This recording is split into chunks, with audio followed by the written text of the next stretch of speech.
지금 내 아들들에게 기도를 가르치는 겁니까? 대체 이게 무슨 짓입니까? 여기가 교회라도 됩니까? 박진우 회장의 목소리가 폭탄처럼 복도를 울렸다.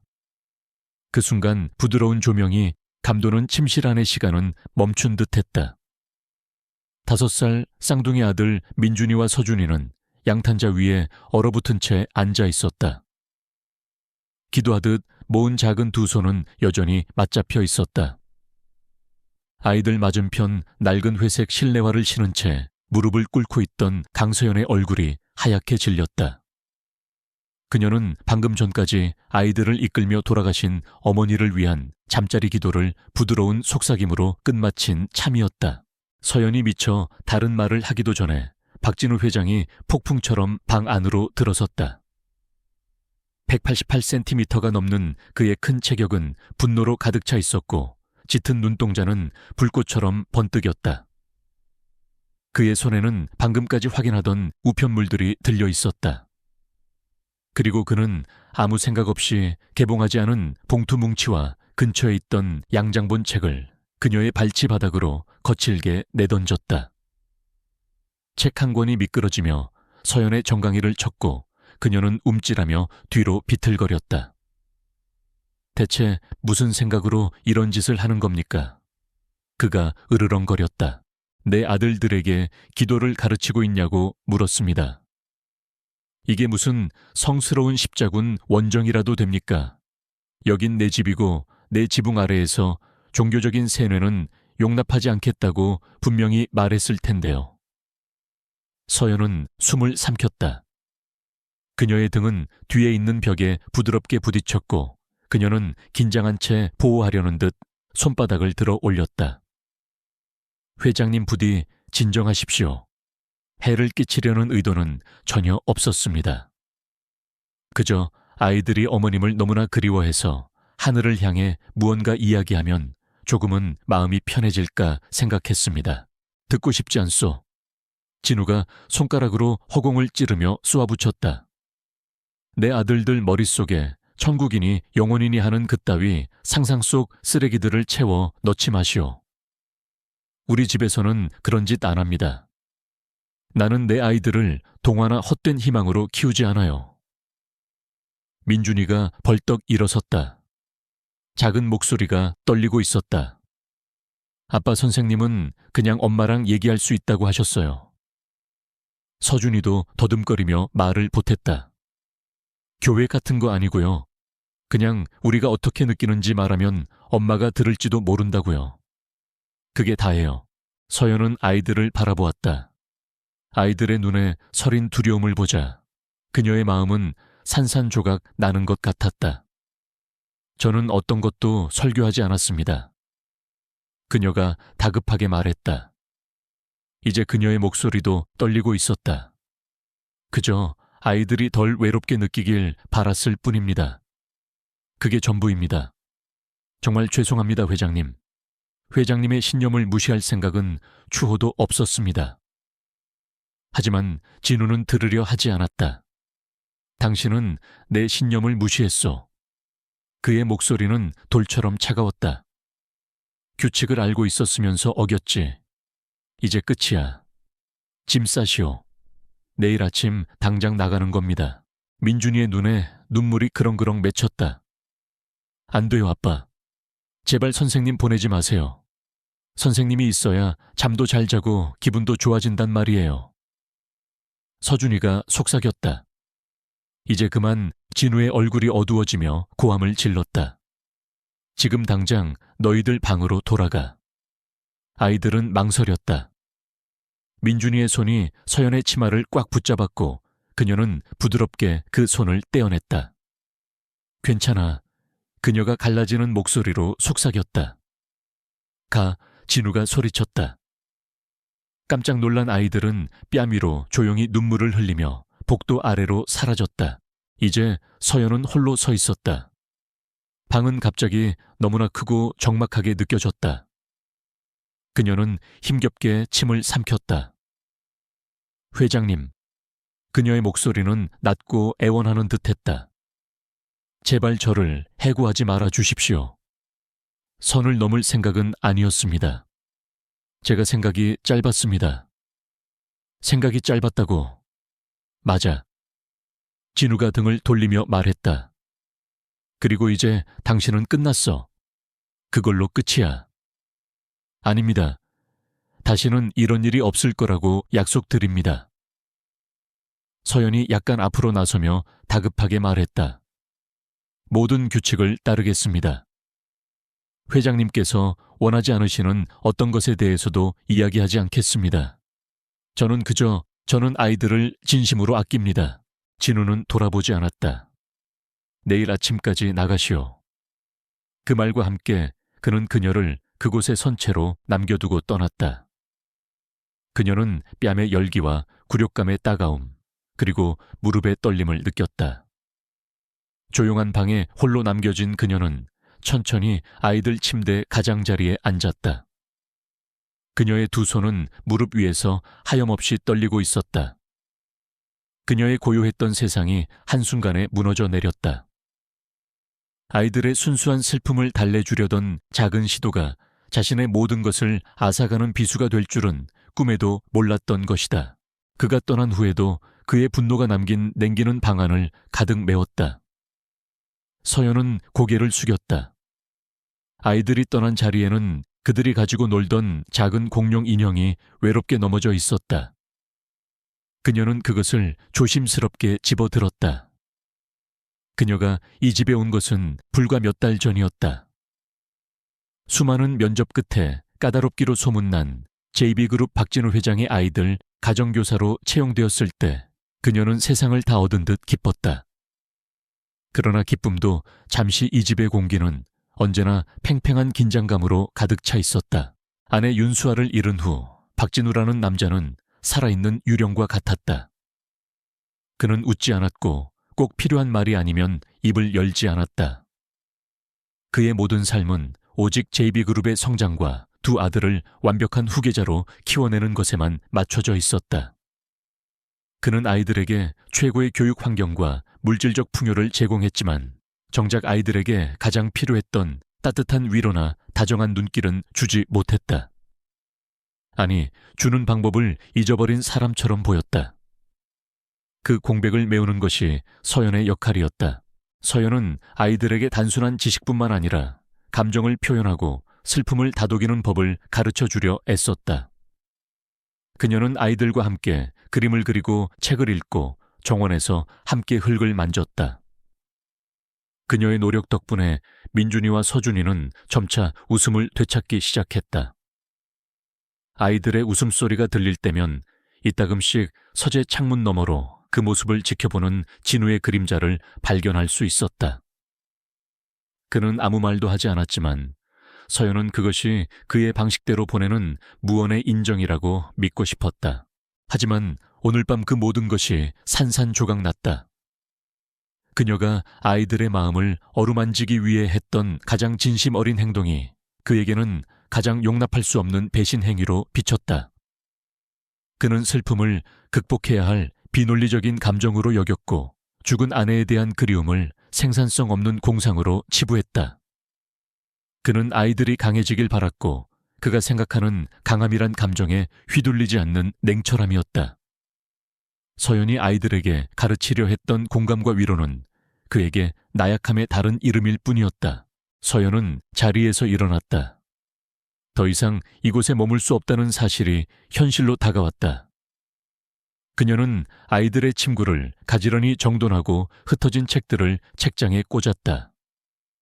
모든 것이 제자리에 있었지만 아무것도 예전 같지 않았다. 그녀는 자신의 작은 방으로 돌아가 짐을 꾸리기 시작했다. 옷가지 몇 벌과 책 몇 권이 전부인 단출한 짐이었다. 그녀는 이 집을 떠나면 어디로 가야 할지 막막했지만 그보다 더 큰 슬픔은 아이들과의 예고 없는 이별이었다. 작별 인사조차 제대로 할 수 없다는 사실이 그녀의 마음을 더욱 무겁게 짓눌렀다. 짐을 다 꾸리고 난 후 그녀는 잠시 망설이다가 책상 서랍에서 편지지를 꺼냈다. 진우에게 쓰는 편지가 아니었다. 그녀는 아직 잠들지 못하고 있을 아이들을 생각하며 그들을 위한 작은 그림 2장을 그렸다. 한 장은 별이 가득한 밤하늘 아래 민준이와 서준이가 서연의 손을 잡고 하늘을 올려다보는 그림이었다.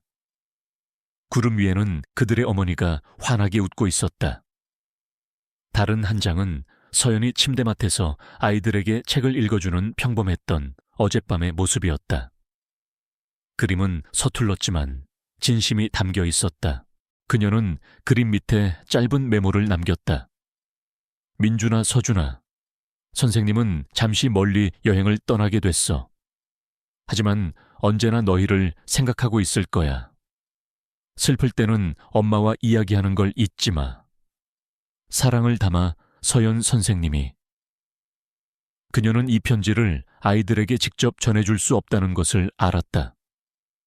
어쩌면 진우가 이 편지마저 찢어버릴지도 모른다.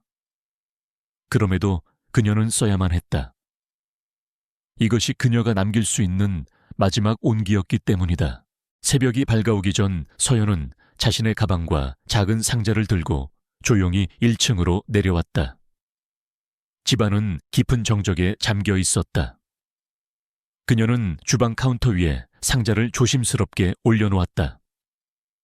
상자 안에는 아이들을 위해 그린 그림과 함께 진우를 향한 짧은 편지도 들어있었다. 그녀는 수없이 고쳐 쓴 끝에 담담한 문장들을 골라냈다. 회장님께. 회장님의 신뢰를 저버린 점 다시 한번 사과드립니다. 저는 아이들에게 종교를 가르치려 한 것이 아닙니다. 단지 사랑하는 사람을 잃은 슬픔을 감당하기에 아이들은 너무 어리다는 것을 말씀드리고 싶었습니다. 편지는 계속되었다. 슬픔은 혼자 짊어지기엔 너무 무거운 짐입니다. 저는 그저 아이들이 기댈 수 있는 부드러운 무언가를 주고 싶었을 뿐입니다. 부디 아이들의 마음을 헤아려 주십시오. 그녀는 더 이상 쓸 말이 없었다. 그녀는 마지막으로 집안을 둘러보았다. 아이들의 웃음소리가 환청처럼 들리는 듯했다. 그녀는 현관문 손잡이를 잡았다. 차가운 금속의 감촉이 그녀를 현실로 되돌려 놓았다. 그녀는 소리를 내지 않으려 조심스럽게 문을 열고 어둠 속으로 발을 내디뎠다. 문이 닫히는 순간 그녀는 모든 것을 뒤로하고 떠났다. 차가운 새벽 공기가 그녀의 뺨을 스쳤다. 그녀는 뒤돌아보지 않았다. 저택의 불빛이 등 뒤에서 점점 멀어졌다. 그녀의 마음속에는 아이들의 얼굴이 아른거렸다. 특히 그녀가 방을 나설 때 치마를 놓지 않으려 했던 민준이의 작은 손길과 눈물이 가득했던 서준이의 눈망울이 자꾸만 떠올라 가슴을 아프게 했다. 그녀는 아이들이 상처받지 않기를, 그리고 그들의 아버지가 언젠가는 아이들의 슬픔을 이해하게 되기를 간절히 바랄 뿐이었다. 한편 자신의 서재로 돌아온 진우는 잠을 이룰 수 없었다. 그는 차가운 위스키 잔을 손에 쥔 채 창밖의 어둠을 응시했다. 서연을 해고한 것은 당연한 결정이었다. 그녀는 명백히 그의 규칙을 어겼고 그의 권위에 도전했다. 그는 자신의 결정에 한치의 후회도 없다고 스스로에게 되뇌었다. 감정적인 동요는 나약함의 증거일 뿐이며 JB그룹의 후계자가 될 아이들에게 그런 나약함을 가르치는 것은 용납할 수 없는 일이었다. 그는 이성적이고 합리적인 사람이었다. 그의 세상은 데이터와 결과로 이루어져 있었다. 하지만 그의 머릿속은 복잡했다. 서연의 마지막 모습, 두려움에 떨면서도 아이들을 감싸려 했던 그녀의 눈빛이 사라지지 않았다. 그리고 그녀를 내보내지 말라고 울먹이던 제 아들들의 목소리가 귓가에 맴돌았다. 그는 아내 수아가 살아있을 때를 떠올렸다. 그녀는 언제나 집안을 노래와 웃음으로 가득 채웠다. 그녀는 아이들에게 세상의 모든 아름다운 이야기를 들려주었고 슬픔조차도 아름다운 시의 한 구절이 될 수 있다고 가르쳤다. 그녀가 바로 이 집의 부드러움 그 자체였다. 진우는 구조였고 안전이었으며 공급자였다. 그것이 그의 역할이라고 믿었다. 그러나 수아가 떠난 지금 그는 아이들에게 남은 부드러움이 하나도 없다는 것을 깨닫고 있었다. 그리고 그 사실이 아이들을 죽이고 있었다. 그는 위스키를 단숨에 들이켰다. 쓴 액체가 목을 타고 흘러내렸지만 마음속의 공허함은 채워지지 않았다. 그는 자신의 분노가 단지 서연의 행동 때문만이 아니라는 것을 어렴풋이 알고 있었다. 그것은 자신의 무력감과 통제할 수 없는 슬픔에 대한 분노이기도 했다. 그는 서연이 아이들에게 주었던 평온함을 질투했다. 자신이 아무리 많은 돈과 권력을 가졌어도 결코 줄 수 없는 것이었다. 그는 그 사실을 인정하고 싶지 않았기에 그 평온함을 가져온 사람을 내쫓아 버린 것이다. 그는 눈을 감았다. 머리가 지끈거렸다. 내일 아침이면 모든 것이 원래대로 돌아갈 것이라고 그는 생각했다. 조용하고 질서정연하며 감정의 동요가 없는 그의 완벽한 통제 아래의 세계로. 하지만 그는 틀렸다. 내일 아침 그는 자신이 부셔버린 것이 단지 한 명의 가정교사와의 계약이 아니라는 것을 깨닫게 될 것이었다. 다음 날 아침 서연은 일찍 떠났다. 조용히 작별 인사도 없이. 박진우 회장이 허락하지 않았기 때문이다. 하지만 그녀는 등 뒤로 문을 닫기 전 부엌 조리대 위에 작은 신발 상자 하나를 남겨두었다. 상자 안에는 아이들이 그린 크레용 그림 2장이 들어있었다. 한 장은 별이 가득한 하늘 아래 서연과 민준, 서준이 손을 잡고 서서 위를 올려다보는 그림이었다. 그들 위로는 구름 속에 그들의 어머니가 미소 짓고 있었다. 두 번째 그림은 좀 더 개인적인 잠자리 장면으로 막대기 그림인 서연이 쌍둥이에게 책을 읽어주는 동안 아이들이 미소 짓고 있었다. 그림들 아래에는 단정한 필체로 쓴 짧은 메모가 있었다. 회장님께 화가 나신 것을 이해합니다. 회장님의 신뢰를 저버려 죄송합니다. 저는 아이들에게 종교를 가르치려던 것이 아니었습니다. 단지 사랑하는 사람을 그리워하는 슬픔에 대처하는 작은 방법을 제안했을 뿐입니다. 그 나이의 아이들에게 슬픔은 혼자 짊어지기엔 너무 무거운 짐입니다. 저는 아이들이 기댈 수 있는 부드러운 무언가를 주고 싶었습니다. 서연 올림. 진우는 아침 식사 직후 그 상자를 발견했다. 그는 메모를 한 번 읽고는 뚜껑을 세게 다시 닫았다. 그는 어떤 감정도 느끼고 싶지 않았다. 후회도 의심도. 그는 이성의 인간 논리의 인간, 현실의 인간이었다. 하지만 서연이 떠난 후 며칠 동안 상황은 조용히 고통스럽게 변하기 시작했다. 민준이와 서준이는 더 이상 졸린 미소를 지으며 부엌으로 뛰어 들어오지 않았다. 그들은 동화책을 읽어달라고 조르지 않았다. 그들은 아무것도 요구하지 않았다. 아이들은 내성적으로 변했다. 그들은 진우의 눈을 똑바로 쳐다보지 않았다. 그가 말을 걸면 말없이 고개를 끄덕일 뿐이었다. 아이들은 재빨리 순종했지만 따뜻함은 없었다. 이미 위태로웠던 그들의 기쁨은 빛을 잃었다. 처음에는 진우도 그것을 인정하고 싶지 않았다. 그는 서연을 탓했다. 그 여자가 애들을 약하게 만들었어. 어느 날 밤 그는 위스키 잔을 흔들며 중얼거렸다. 머릿속에 환상을 가득 채워놓고 나한테서 등 돌리게 만들었지. 하지만 밤이 깊어 아이들이 잠들고 집안이 침묵으로 메아리칠 때 그는 더 잘 알고 있었다. 그는 아이들이 자신을 두려워하고 있다는 것을 알았다. 사흘 뒤 진우는 이사회 미팅 3개를 취소했다. 그는 김 비서에게 그 주 일정을 모두 비우라고 지시했다. 전화도 이메일도 받지 않았다. 오직 그와 그의 아들들만 있을 뿐이었다. 그는 자신이 무엇을 하고 있는지 몰랐다. 그는 이전에는 아이들과 교감하려고 노력할 필요가 없었다. 그것은 아내 수아의 역할이었다. 그녀는 따뜻함이었고 노래였으며 부드러움이었다. 그는 구조였고 안전이었으며 가장이었다. 하지만 이제 그녀가 떠나고 서연마저 집에 없자 그는 아이들에게 부드러움이 하나도 남아있지 않다는 것을 깨달았다. 그리고 그 사실이 아이들을 서서히 죽이고 있었다. 그래서 그는 지켜보기 시작했다. 그는 아이들의 공간에 억지로 끼어들지 않았지만 배경에 앉아 있었다. 그는 아침을 만들어 주겠다고 제안했다. 팬케이크는 태웠지만 아이들은 조금 웃었다. 그는 그들이 가장 좋아하는 공룡책을 읽어주었다.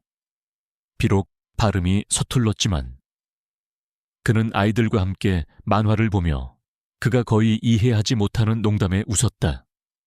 그는 천천히 귀를 기울였다. 무언가 바뀌었다. 민준이가 먼저 미소를 지었다. 그러자 서준이가 그의 무릎에 앉고 싶어 했다. 어느 날 저녁 진우는 아이들이 창가에서 속삭이는 것을 발견했다. 누구랑 얘기하고 있니? 그가 부드럽게 물었다. 서준이가 돌아보며 말했다. 그냥 엄마요. 진우는 얼어붙었다. 엄마가 들을 수 있다고 생각하니 민준이가 어깨를 으쓱했다. 서연 선생님이 그랬어요. 귀로 듣는 게 아니라 사랑으로 듣는 걸지도 모른다고요. 진우는 아이들 옆에 앉았다. 너희는 그걸 믿니? 서준이가 고개를 끄덕였다. 네. 엄마랑 얘기하면 그렇게 많이 아프지 않아요. 방은 조용했다. 진우는 반박하지 않았다. 왜냐하면 마음속 깊은 곳에서는 그 역시 여전히 수아를 그리워하며 아파하고 있었기 때문이다. 그리고 어떤 논리로도 그 상처는 치유되지 않았다. 그는 마침내 속삭였다. 그렇게 많이 아프지 않구나. 민준이가 부드럽게 미소 지었다. 내 엄마가 가까이 있는 것 같아요. 진우는 그의 아들들을 진정으로 바라보았다. 그리고 그가 이전에는 자신에게 허락하지 않았던 무언가를 보았다. 평화. 그것은 망상도 환상도 아니었다. 그저 평화였다. 그리고 그것은 장난감이나 심리치료 혹은 기분 전환에서 온 것이 아니었다. 그것은 그가 아들들에게 주기에 너무 두려워했던 바로 그것을 준 한 여자에게서 온 것이었다. 부드럽고 조용하며 신성한 희망. 그날 밤 예상치 못한 일이 일어났다. 아빠. 서준이가 아이들 침실에 앉아있는 그의 무릎 위로 기어오르며 말했다. 오늘 밤에 우리랑 같이 기도해 주실 수 있어요. 진우는 눈을 깜빡였다. 내가 민준이가 고개를 끄덕였다. 서연 선생님이랑 하던 것처럼요. 그는 망설였다. 그러더니 아무 말 없이 그는 천천히 그들의 침대 사이 양탄자 위로 몸을 낮췄다. 아이들이 손을 내밀었고 그는 양쪽에서 그 작은 손들을 자신의 손으로 감쌌다. 그들은 고개를 숙였다. 서준이가 먼저 속삭였고 그 다음 민준이가 속삭였다. 그들의 말은 단순하고 정직했다. 보고 싶어요. 사랑해요. 감사해요. 그리고 침묵. 진우는 힘겹게 침을 삼켰다. 그는 무슨 말을 해야 할지 몰랐다. 목이 메었지만 그의 안에서 무언가 금이 가며 열렸다. 그리고 그는 마침내 거의 들리지 않게 속삭였다. 나도 그녀가 보고 싶어. 매일 번개가 치거나 계시가 있지는 않았다. 그저 조용한 정적과 그가 지고 있는 줄도 몰랐던 무게가 들리기 시작했다. 그가 아이들을 침대에 눕혔을 때 서준이가 그의 손을 잡았다. 아빠. 응, 아들. 서연 선생님 다시 오라고 해주시면 안 돼요. 진우는 잠시 말을 멈췄다. 제발요. 민준이가 덧붙였다. 저희 말 잘 들을게요. 약속해요. 진우는 그곳에 오랫동안 앉아 천장을 바라보다가 아이들을 바라보았다. 내 생각엔 그가 천천히 말했다. 내가 그녀에게 사과를 해야 할 것 같구나. 그리고 처음으로 아이들은 미소 지으며 잠이 들었다. 그리고 진우는 그곳에 좀 더 머물며 정적 속에 마지막 한 문장을 속삭였다. 내가 너무 딱딱하고 너무 엄했어. 하지만 이제는 보여. 아이들에게 무엇이 필요한지, 내게 무엇이 필요한지. 내일 그는 전화를 걸 것이다. 그리고 어쩌면, 아주 어쩌면 서연이 전화를 받을지도 모른다. 그의 마음은 굳어졌다. 그가 잃어버렸다고 생각했던 감정의 조각들이 서서히 제자리를 찾아가는 기분이었다. 아이들의 평온한 얼굴을 내려다보며 그는 자신이 지난 몇 년간 얼마나 어리석은 갑옷을 입고 있었는지 깨달았다. 이성이라는 이름의 갑옷 통제라는 이름의 방패. 그것들은 그를 외부의 위험으로부터 지켜주는 것이 아니라 내부의 사랑으로부터 그를 고립시키고 있었다. 서연이 남기고 간 상자는 여전히 그의 서재 책상 위에 놓여 있었다. 그는 그 안의 그림들을 다시 떠올렸다. 아이들의 서툰 솜씨로 그려진 그림이었지만 그 안에는 진우의 수백억짜리 회사 재무제표보다 더 명확한 진실이 담겨 있었다. 행복은 숫자로 측정될 수 없다는 진실. 사랑은 논리로 설명될 수 없다는 진실. 그는 자리에서 일어나 서재로 향했다. 그는 상자를 열고 다시 한번 그림과 메모를 꺼내 들었다. 슬픔은 혼자 짊어지기엔 너무 무거운 짐입니다. 서연의 글씨가 그의 눈에 박혔다. 그는 지금까지 혼자서 모든 짐을 짊어지려 했다. 아내를 잃은 슬픔, 두 아들을 완벽하게 키워내야 한다는 압박감, 거대한 기업을 이끌어야 하는 책임감까지. 그는 누구에게도 기댄 적이 없었고 누구에게도 자신의 약한 모습을 보인 적이 없었다. 그것이 강함이라고 믿었기 때문이다. 하지만 아이들의 눈에서 본 것은 존경이 아니라 두려움이었다. 그는 강한 아버지가 아니라 무서운 아버지가 되어 있었다. 그는 메모를 조심스럽게 접어 다시 상자에 넣었다. 그리고 그는 결심했다. 변화해야 한다고. 단지 아이들을 위해서가 아니라 그 자신을 위해서. 그는 더 이상 텅 빈 저택의 유령으로 살고 싶지 않았다. 그는 다시 느끼고 싶었다. 웃고 울고 사랑하고 싶었다. 그는 수아가 그토록 원했던 따뜻한 남편, 다정한 아버지의 모습으로 돌아가고 싶었다. 그 첫걸음은 서연에게 전화를 거는 것이었다. 그녀의 전화번호를 찾는 것은 어렵지 않았다. 고용계약서에 적혀 있었다. 그는 휴대폰을 들었지만 손가락이 쉽게 움직이지 않았다. 무슨 말을 해야 할까? 내가 틀렸소. 돌아와 주시오. 그렇게 간단한 문제일까? 그는 그녀에게 모욕감을 주었고 그녀의 진심을 짓밟았다. 그녀가 그의 사과를 받아줄 것이라고, 다시 이 차가운 집으로 돌아올 것이라고 어떻게 확신할 수 있을까? 그는 잠시 망설였다. 하지만 그때 아이들의 침실에서 들려오는 고른 숨소리를 들었다. 그 숨소리가 그에게 용기를 주었다. 그는 더 이상 자신의 자존심 뒤에 숨을 수 없었다. 그는 아버지였다. 그리고 아버지는 아이들을 위해 무엇이든 해야 했다. 그는 심호흡을 하고 화면의 통화 버튼을 눌렀다. 신호음이 한 번, 두 번 울렸다. 그의 심장이 세차게 뛰기 시작했다. 마치 중대한 계약을 앞둔 보드룸에서의 긴장감과는 또 다른 종류의 떨림이었다.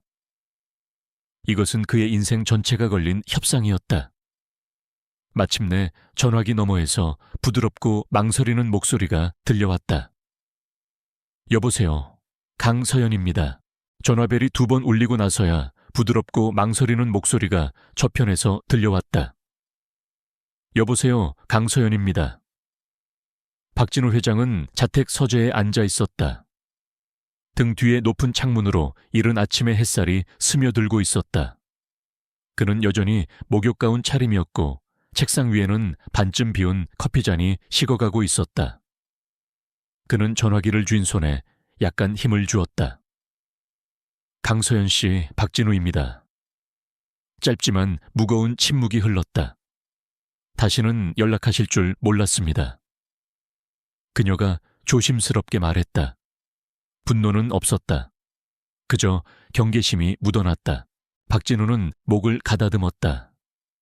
나 역시 다시 전화하게 될 줄은 몰랐어.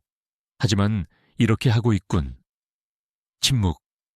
그는 자리에서 일어나 머리카락을 쓸어 넘기며 서성거리기 시작했다. 내가 사과를 해야겠소. 진심 어린 사과를. 그날 밤 나는 단지 과민 반응한 것이 아니었소. 나는 이성을 잃었고 당신에게 굴욕감을 주었으며 당신을 두렵게 만들었지. 그리고 나는 당신이 내 아들들에게 주었던 내가 당시에는 이해하지 못했던 무언가의 가치를 무시했소. 서연의 목소리는 조용했다. 아이들은요, 아이들이 당신을 그리워하오. 그가 말했다. 마지막 며칠 동안 내가 예상했던 것보다 훨씬 더 당신에 대해 많이 이야기했소. 아이들이 당신을 그리워합니다, 강서연 씨. 그가 다시 말했다. 당신 없이는 길을 잃은 것 같소. 내가 노력해봤소. 맙소사 정말로 당신이 남긴 빈자리를 채우려고 노력했지만 할 수가 없었소. 당신이 했던 방식으로는 안 되더군. 그리고 이제 아이들이 당신을 다시 데려와 달라고 내게 부탁하고 있어. 전화기 저편에서 서연이 숨을 들이쉬는 소리가 들렸다. 저는 환영받지 못하는 곳으로 다시 돌아가고 싶지는 않습니다. 이번에는 환영받을 거요. 그가 단호하게 말했다. 당신의 조건으로. 내 아이들에게 무엇을 말할 수 있고 없는지에 대한 어떠한 제한이나 조건도 없을 거요. 나는 더 이상 그런 사람이 아니오. 잠시 그리고 또 잠시 시간이 흘렀다. 마침내 서연이 부드럽게 말했다. 생각해 보겠습니다. 교통편은 내가 모두 부담하겠소. 필요한 건 뭐든지. 진우가 재빨리 말했다. 제발 고려해 주시오. 그녀는 약속하지 않았다. 화를 내며 전화를 끊지도 않았다. 그들은 조용히 작별 인사를 했고 진우는 전화기를 내려놓았다. 심장이 그 어떤 이사회 회의실에서보다 더 세차게 뛰고 있었다. 그녀가 돌아오지 않을 수도 있다는 생각은 그를 공포에 떨게 했다. 그것은 단지 아이들을 위한 것이 아니었다. 그는 깨달았다. 그것은 그 자신을 위한 것이기도 했다. 그녀는 이 집의 빛을 가져왔었고 그는 어리석게도 그 빛을 자신의 손으로 꺼버렸던 것이다. 그 후 사흘은 그에게 영원처럼 느껴졌다. 그는 JB그룹의 긴급한 현안들을 처리하려 했지만 집중할 수가 없었다. 화면의 숫자들과 보고서의 글자들이 눈앞에서 의미 없이 흩어졌다. 그의 온 신경은 전화벨 소리에 쏠려 있었다. 그는 아이들에게 차마 서연에게 전화했다는 말을 하지 못했다. 헛된 희망을 심어주었다가 그녀가 거절이라도 하면 아이들이 받을 상처를 감당할 자신이 없었기 때문이다. 아이들은 여전히 조용했지만 진우의 미묘한 변화를 감지한 듯했다. 아버지는 더 이상 화를 내지 않았다. 그는 서툴렀지만 저녁 식탁에서 대화를 시도했고 아이들의 말에 귀를 기울이려 애썼다. 그의 눈에는 이전의 냉기 대신 깊은 피로와 어떤 간절함이 서려 있었다. 아이들은 그것이 무엇인지 정확히 알 수는 없었지만 집안을 짓누르던 살얼음판 같은 긴장감이 조금은 누그러졌다는 것을 느낄 수 있었다. 진우는 밤마다 잠을 설쳤다. 그는 서연이 돌아오면 무엇이 달라질 수 있을지 상상했다. 그리고 그녀가 영영 돌아오지 않으면 어떻게 해야 할지도 그는 처음으로 자신의 한계를 인정해야 했다. 그는 유능한 경영인이었지만 서툰 아버지였고 상처 입은 남자였다. 그는 도움이 필요했다. 그리고 그 도움은 오직 한 사람, 강소연만이 줄 수 있었다. 그는 그녀가 단지 유능한 가정교사였기 때문이 아니라 그녀가 가진 이해심과 따뜻함 때문이라는 것을 알았다. 그녀는 아이들의 슬픔을 보았고 그 슬픔을 존중해 주었다. 그것은 그가 결코 하지 못했던 일이었다. 그는 슬픔을 적으로 간주하고 싸우려 했지만 그녀는 슬픔을 안아주어야 할 상처로 보았다. 마침내 사흘째 되는 날 오후 초인종이 울렸다. 진우의 심장이 쿵 내려앉았다. 그는 혹시나 하는 마음에 현관으로 달려갔다. 집사가 문을 열기 전에 그가 먼저 손잡이를 잡았다. 문을 열자 그곳에는 손에 여행 가방을 든 채 서연이 서 있었다. 그녀는 초인종을 누르기 전에 망설이고 있었다. 아마도 집사나 다른 직원이 나올 것이라 예상했을 것이다. 하지만 문은 거의 즉시 열렸고 그곳에는 그 박진우가 서 있었다. 블레이저도 위협적인 기운도 없는 단지 평범한 버튼다운 셔츠와 슬랙스 차림의 한 남자. 그의 눈은 피곤했지만 이전보다 부드러웠다. 서연 씨. 그의 목소리는 낮았다. 와줘서 고맙소. 그녀는 조심스럽게 안으로 들어서며 주위를 둘러보았다. 공기가 달라져 있었다. 이전처럼 압박감으로 무겁지 않고 더 조용했다. 바로 그때 복도에서 큰 숨소리가 들려왔다. 서연 선생님, 민준이와 서준이가 맨발로 계단을 뛰어내려와 그녀의 다리에 작은 팔을 단단히 감았다. 그녀가 웃었다. 그 웃음소리는 두 아이가 몇 주 동안 듣지 못했던 소리였다. 너희 둘 벌써 자랐네. 서연이 몸을 웅크려 두 아이를 모두 껴안으며 말했다. 진우는 팔짱을 낀 채 옆에서 지켜보았다. 그의 눈 뒤에는 죄책감이 새겨져 있었다. 아이들이 그녀에게 쿠키를 가져다 주기 위해 부엌으로 사라졌을 때 그가 앞으로 나섰다. 그날 밤 일을 계속해서 되짚어 봤소. 그가 말했다. 그리고 깨달은 게 있어. 내가 싫어했던 건 당신의 기도만이 아니었어. 그걸 말할 때 아이들의 눈에 서렸던 평화였지. 나는 그걸 이해할 수 없었고 질투했어. 서연은 그 솔직함에 놀라 눈을 깜빡였다. 나는 평생을 사실 결과 숫자에 의해서만 살아왔소, 서연 씨. 내가 증명할 수 있는 것만 믿었지. 하지만 내가 한 어떤 것도, 내 돈도, 내 회사도, 내 세심한 양육 방식도 당신이 2분짜리 기도로 아이들에게 주었던 것을 줄 수는 없었소. 그녀는 천천히 고개를 끄덕였다. 그건 기도가 아니었어요. 그건 슬퍼하고 느끼고 믿어도 된다는 허락이었어요. 아이들 어머니의 사랑이 사라지지 않았다는 믿음 말이에요. 진우는 고개를 숙였다. 나를 용서해 줄 수 있겠소. 서연은 그를 오랫동안 들여다보았다. 그러고 나서 천천히 그녀는 고개를 끄덕였다. 네, 하지만 회장님께서 필요한 건 제 용서만이 아니에요. 그날 저녁 식사 후 서연은 다시 쌍둥이의 침실 바닥에 앉아있는 자신을 발견했다. 양탄자는 여전히 같은 부드러운 무늬를 가지고 있었다. 장난감들은 약간 더 흩어져 있었지만 모든 것이 익숙하게 느껴졌다. 진우는 문간에 어색하게 불안한 듯 서 있었다. 민준이가 올려다보았다. 아빠, 오늘도 우리랑 같이 앉으실 거예요. 진우가 앞으로 나와 그들 옆 양탄자에 주저앉았다. 그래도 괜찮다면? 서준이가 활짝 웃었다. 괜찮고 말고요. 서연이 그의 얼굴을 살피며 그를 쳐다보았다. 오늘 밤은 직접 이끌어 보시겠어요? 그녀가 부드럽게 물었다. 진우는 망설였다. 어떻게 해야 할지 잘 모르겠소. 정해진 방법은 없어요. 서연이 말했다. 그저 솔직하면 돼요. 아이들이 양쪽에서 그의 손을 잡았다. 그는 숨을 들이쉬었다. 그가 막 하려는 말이 다른 사람에게는 이해가 되지 않을지도 모른다고 생각했다. 안녕. 그가 천장을 올려다보며 소리내어 말했다. 나야. 이게 어떻게 작동하는 건지는 잘 모르겠지만 혹시 듣고 있다면 수아의 아이들은 괜찮아. 내가 상상했던 것보다 훨씬 강해. 그는 아이들을 흘긋 보고는 다시 천장을 보았다. 그리고 나도 그렇게 되려고 노력 중이야. 그는 잠시 말을 멈췄다.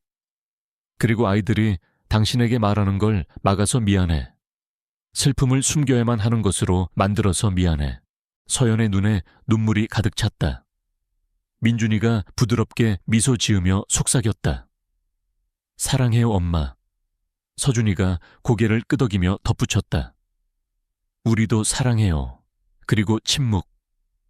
텅 빈 침묵이 아니라 숨결과 온기, 그리고 설명할 수 없는 무언가로 가득 찬 침묵이었다. 아이들이 침대에 눕혀졌을 때 진우는 복도에서 서연과 함께 서 있었다.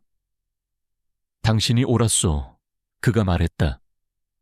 저는 옳고 싶었던 게 아니에요. 서연이 대답했다. 그는 희미하게 미소 지었다. 나는 너무 거칠고 너무 엄격했지. 통제가 답이라고 생각했어. 하지만 부드러움도 그만큼 중요하다는 걸 깨달았소. 서연이 그를 유심히 쳐다보았다. 그래서 이제 어떻게 하실 건가요? 당신이 머물렀으면 좋겠소. 그가 간단히 말했다. 단순한 가정교사로서가 아니라 아이들이 믿고 나도 믿는 사람으로서. 그녀의 눈이 반짝였다. 제 조건으로요. 그가 고개를 끄덕였다. 물론이지.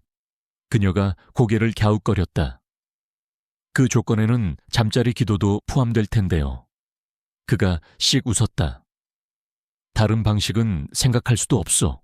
서연이 밤 인사를 하고 떠나려 할 때 아이들이 방에서 고개를 내밀었다. 아빠, 민준이가 물었다. 응, 아들. 서연 선생님 다시 오게 해주셔서 감사해요. 서준이가 덧붙였다. 최고의 기도였어요. 진우는 미소 지었다. 그리고 이번에는 그 미소가 그의 눈에까지 닿았다. 오랜만에 내가 내린 최고의 결정이었지. 서연이 돌아온 다음 날 아침 집안의 공기는 달라져 있었다. 아이들뿐만 아니라 박진우 그 자신에게도 그랬다. 공기 중에는 조용한 평화의 흥얼거림이 있었다. 몇 주 만에 처음으로 쌍둥이는 스스로 일어나 부엌으로 걸어 들어와 부드러운 미소와 헝클어진 머리로 아버지에게 인사했다. 그는 이미 그곳에서 그에 맞춤 슬랙스 위로 우스꽝스러워 보이는 앞치마를 두른 채 어색하게 팬케이크를 뒤집고 있었다. 좋은 아침 아들들. 그가 말했다. 서준이가 조리대 너머로 엿보았다. 그거 초콜릿 칩이에요. 내가 좀 과했나 보구나. 진우가 인정했다. 민준이가 고개를 갸웃거렸다. 지난번엔 태우셨잖아요. 진우가 씩 웃었다. 상기시키지 마라. 잠시 후 서연이 들어왔다. 그녀의 존재는 방을 스치는 산들바람처럼 부드럽고 꾸준하며 마음을 안정시켰다. 그녀는 심플한 청바지와 파란색 블라우스를 입고 있었다. 그녀의 곱슬머리는 위로 묶여 있었고 눈은 또렷하고 따뜻했다. 요리하고 계셨네요. 그녀가 눈썹을 치켜올리며 진우에게 물었다. 시도하고 있어. 그가 정정했다. 열정이 느껴지는 냄새네요. 그녀가 놀렸다. 그들은 모두 함께 식탁에 앉았다. 보기 드문 순간이었다.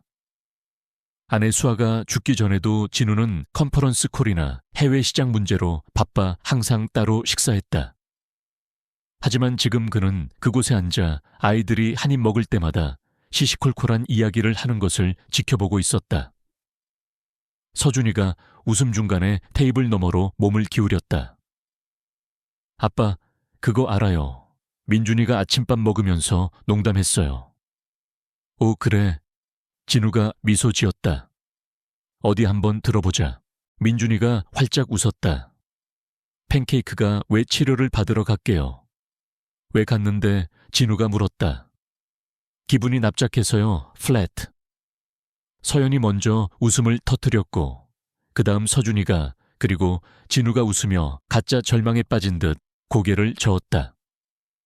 아침 식사 후 아이들은 장난감 우주선을 손에 들고 뒷마당으로 나갔다.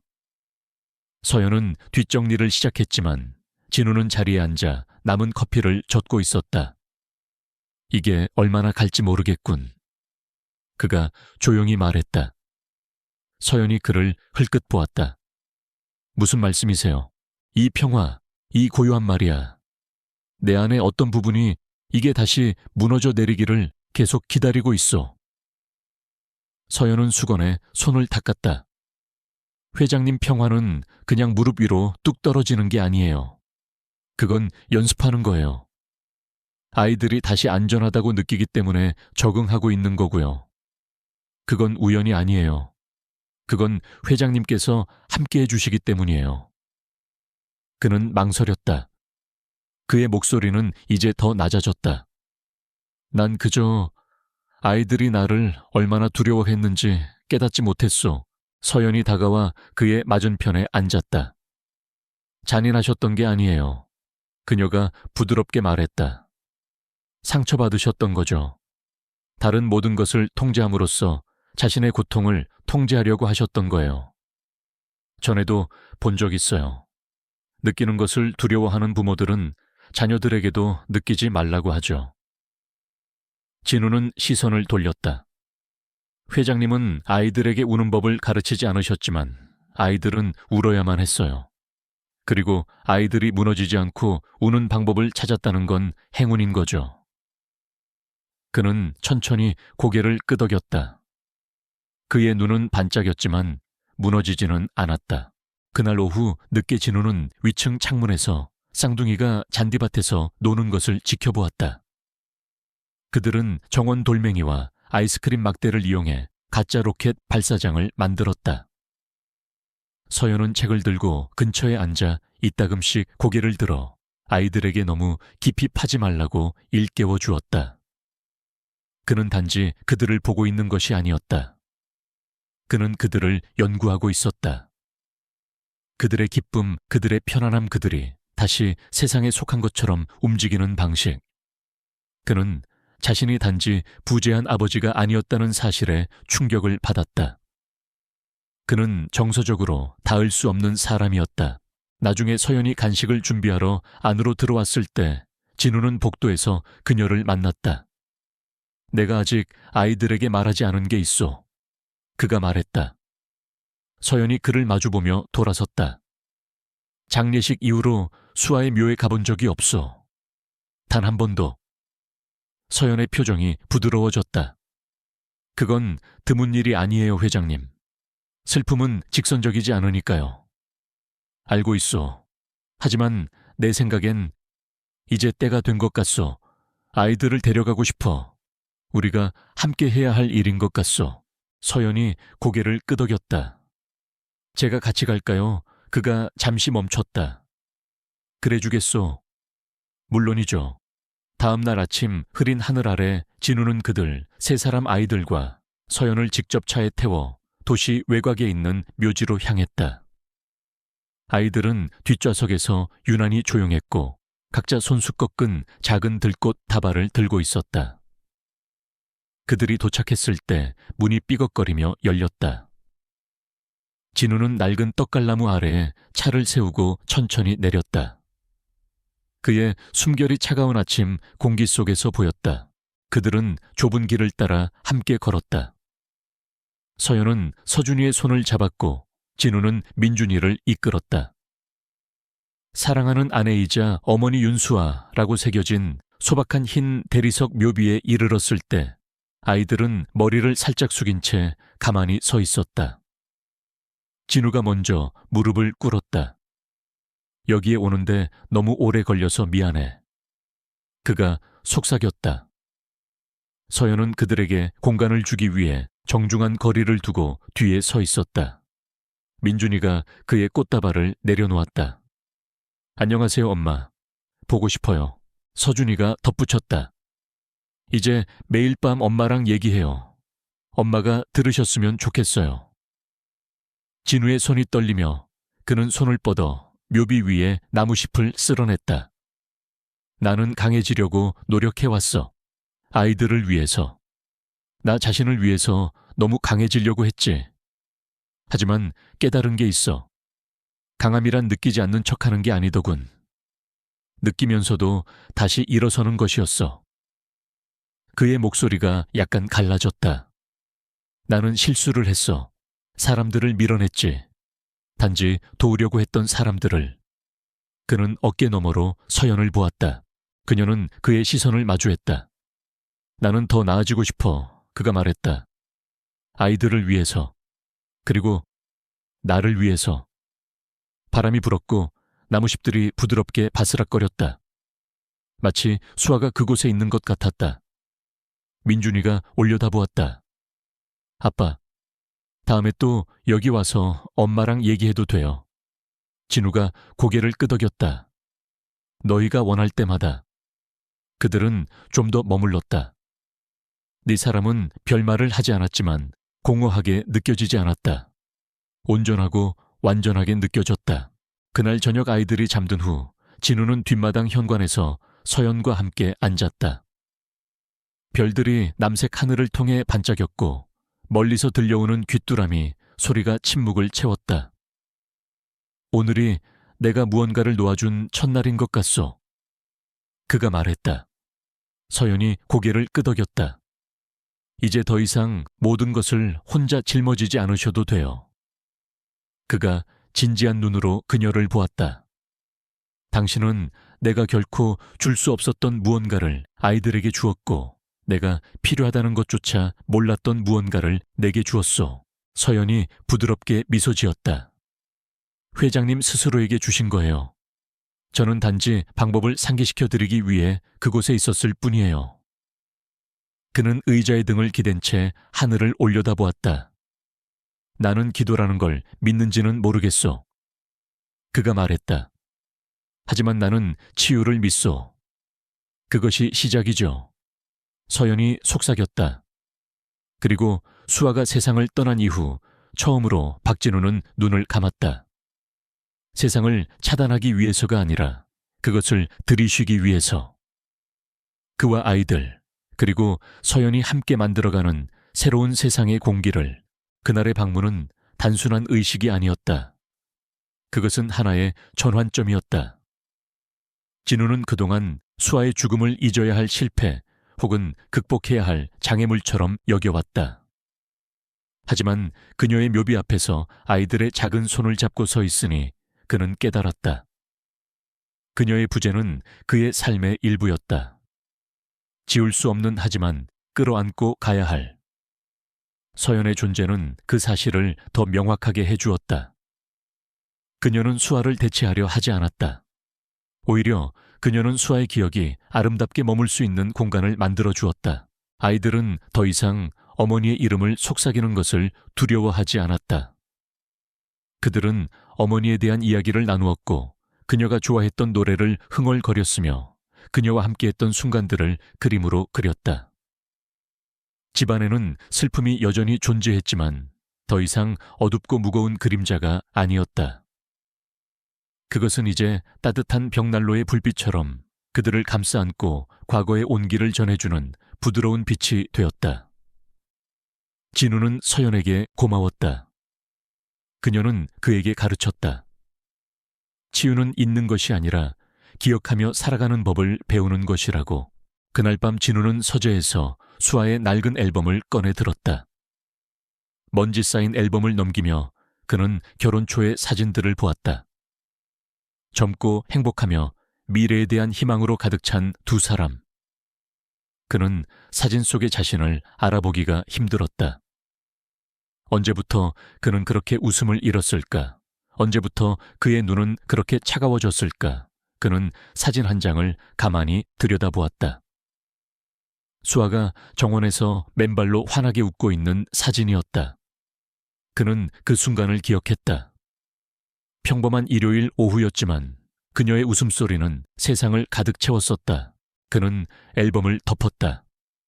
그리고는 서랍에서 종이 한 장을 꺼내 펜을 들었다. 그는 편지를 쓰기 시작했다. 수에게. 그는 그녀에게 아이들에 대해 이야기했다. 아이들이 얼마나 그녀를 그리워하는지, 그리고 얼마나 용감하게 자라고 있는지. 그는 서연에 대해서도 이야기했다. 그녀가 어떻게 이 집에 다시 빛을 가져왔는지. 그는 자신이 변하고 있다고 썼다. 더 나은 사람이 되기 위해 노력하고 있다고. 편지를 다 쓴 후 그는 그것을 봉투에 넣지 않았다. 그는 그것을 책상 위에 올려두었다. 마치 그녀가 언제든 와서 읽어볼 수 있다는 듯이.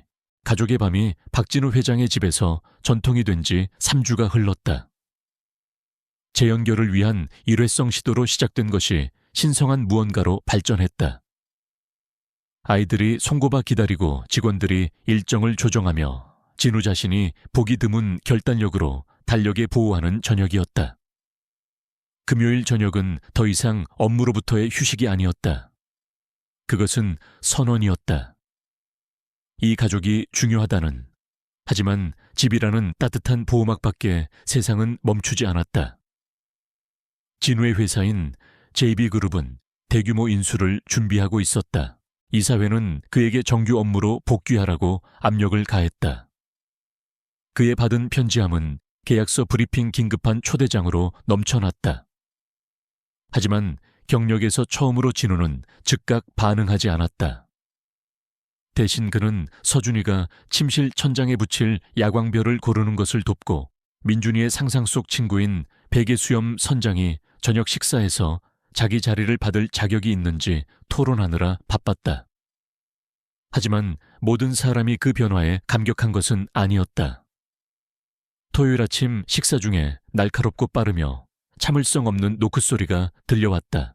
서연이 문을 열자 진우의 오랜 비서인 김 비서가 네이비 팬츠 수트를 입고 유리를 깨뜨릴 듯한 표정으로 서 있었다. 박 회장님 계십니까? 김 비서가 물었다. 아이들과 함께 선룸에 계십니다. 서연이 조심스럽게 대답했다. 김 비서는 초대받지 않았음에도 안으로 들어섰다. 그녀의 하이힐 소리가 대리석 바닥을 가로질러 의사봉 소리처럼 울렸다. 잠시 후 진우가 주스 상자를 들고 나타나 갑작스러운 방문에 놀란 아빠의 모습을 하고 있었다. 김 비서, 그가 놀라며 말했다. 주말에 여긴 어쩐 일이지? 드릴 말씀이 있습니다. 그녀가 단호하게 말했다. 지금요. 그는 그녀를 서재로 이끌었다. 서연은 뒤에 머물렀지만 근처 부엌을 조용히 오가며 귀를 기울였다. 이사회가 우려하고 있습니다. 김 비서가 시작했다. 회장님께서는 회의에 불참하고 주요 결정을 위임하며 언론 문의를 회피하고 계십니다. 이번 인수는 회장님께서 사라지시기에는 너무나 중요합니다. 나는 사라지지 않았소. 진우가 차분하게 대답했다. 단지 우선순위를 재조정하고 있을 뿐이요. 김 비서의 눈썹이 치켜 올라갔다. 집안 놀이라도 하시면서요. 그의 표정이 어두워졌다. 말 조심하시오. 회장님답지 않으십니다. 그녀가 경고를 무시하며 말했다. 제가 아는 박진우 회장님은 결코 감정이 사업을 방해하도록 두지 않으셨습니다. 그가 일어섰다. 아마 그게 문제였을지도 모르지. 어쩌면 그 버전의 나는 지속 가능하지 않았던 거야. 김 비서가 눈을 가늘게 떴다. 이게 그 가정교사 때문입니까? 그가 얼어붙었다. 이건 내 아들들에 관한 일이요. 그리고 수아가 죽은 이후 처음으로 내가 실제로 아이들을 위해 존재하고 있다는 사실에 관한 것이지. JB그룹은 어떻고요? 나는 아이들에게 미래를 주기 위해 그 회사를 세웠소. 그의 목소리가 높아졌다. 그것을 위해 현재를 희생한다면 그게 무슨 소용이 있겠소? 김 비서는 충격받은 듯 그를 쳐다보았다. 마침내 그녀가 차갑게 말했다. 이런 식이 계속된다면 이 사회의 신임을 잃게 될 겁니다. 그렇다면 그들은 올바른 이사회가 아닌지도 모르지. 그날 저녁 늦게 아이들이 잠자리에 들고 집이 조용한 리듬으로 안정되었을 때 진우는 따뜻한 조명줄 아래에서 캐모마일 차를 마시고 있는 서연을 뒷마당 현관에서 발견했다. 그녀 말이 맞았소, 알다시피. 그가 그녀 옆에 앉으며 말했다. 김 비서 말인가요? 서연이 물었다. 그녀의 목소리는 그다지 따뜻하게 들리지 않았다. 내가 쌓아온 모든 것을 내던지고 있다고 걱정하고 있더군. 서연이 그를 보았다. 그러고 계신가요? 그는 잠시 생각했다. 아니, 단지 내가 균형 없이 모든 것을 쌓아 올렸다는 것을 깨닫고 있을 뿐이오. 나는 미래를 만들기 위해 너무 열심히 일했지. 현재에 사는 것을 잊었어. 내 아들들에게 필요한 것은 내 성공이 아니라 나 자신이라는 것을 잊었소. 서연이 고개를 끄덕였다. 현재를 대신할 수 있는 것은 없으니까요. 나는 항상 실패한 아버지가 되는 것을 두려워했소. 그가 인정했다. 그래서 규칙으로 구조로 통제로 과잉 보상했지. 나는 슬픔이 똑똑하게 이겨내야 하는 것이라고 생각했지만 그게 아니더군. 그녀가 그에게로 돌아섰다. 그것은 함께 앉아 있는 것이에요. 살아남는 것이고요. 그리고 회장님은 그렇게 하고 계세요. 그가 그녀를 오랫동안 바라보았다. 당신도 그렇게 해왔지. 그렇지 않소. 서연의 눈이 부드러워졌다. 제 남동생 이선희가요. 9살 때 암으로 세상을 떠났어요. 저는 15살이었죠. 부모님은 몇 년 동안 동생의 이름을 입에 담지 못하셨어요. 하지만 저는 매일 밤 동생에게 말을 걸었어요. 지금도 가끔 그래요. 진우는 힘겹게 침을 삼켰다. 그리고 그게 도움이 되었소. 그녀가 고개를 끄덕였다. 왜냐하면 사람들은 자신을 알아봐 줄 때 무너지지 않아요, 회장님. 치유되죠. 아이들은 치유되고 있어요. 회장님도 마찬가지고요. 그가 숨을 내쉬었다. 그리고 당신은 서연이 희미하게 미소 지었다. 아마도 조금은요. 여기에 있는 것이 오래전에 묻어두었던 것들을 휘저어 놓았지만 동시에 우리가 잃어버린 사람들과 함께 사랑이 죽지 않는다는 것을 상기시켜 주었어요. 사랑은 그림 속에서, 잠자리 포옹 속에서, 그리고 태운 팬케이크 속에서 계속 나타나죠. 그가 씩 웃었다. 나는 평생 그 놀림에서 벗어나지 못하겠군. 안 그렇소? 절대요. 그녀가 말했다. 그들은 잠시 편안한 침묵 속에 앉아 있었다. 그들 사이의 공기는 따뜻하고 충만했다. 그러다 진우가 그녀에게로 돌아섰다. 서연 씨 더 오래 머물러 주는 것을 고려해 줄 수 있겠소. 단지 가정교사로서만이 아니라. 그녀가 부드럽게 손을 들어 막았다. 무엇을 물으시는지 알아요. 그리고 저는 시간이 필요해요. 이것이 제게 어떤 의미인지 확신이 없어서가 아니라 이것이 아이들과 우리를 위해 최선인지 확신하고 싶기 때문이에요. 저는 치유와 애착을 혼동하는 가족들을 너무 많이 봤어요. 그가 고개를 끄덕였다. 필요한 만큼 시간을 가지시오. 그녀는 그를 꾸준하고 맑은 눈으로 바라보았다. 하지만 당분간은 아무 데도 가지 않을 거예요. 그리고 그것만으로도 의미가 있죠. 그것은 의미 이상이었다. 그것은 희망이었다. 다음 날 아침 진우는 정원에서 아이들과 함께 앉아 있었다. 햇빛이 나뭇가지 사이로 스며들었다. 민준이는 풀을 엮어 팔찌처럼 보이는 것을 만들고 있었고 서준이는 무당벌레에게 말을 걸고 있었다. 아빠, 민준이가 물었다. 응, 아들. 엄마가 서연 선생님을 우리에게 보내주신 걸까요? 진우는 멀리서 부드러운 미소로 지켜보고 있는 서연을 보았다. 그는 운명과 우연 그리고 두 번째 기회에 대해 생각했다. 모르겠구나. 그가 솔직하게 말했다. 하지만 엄마가 그녀가 여기 있는 것을 기뻐하실 거라고는 생각해. 서준이가 올려다보았다. 서연 선생님이 영원히 머물 거라고 생각하세요.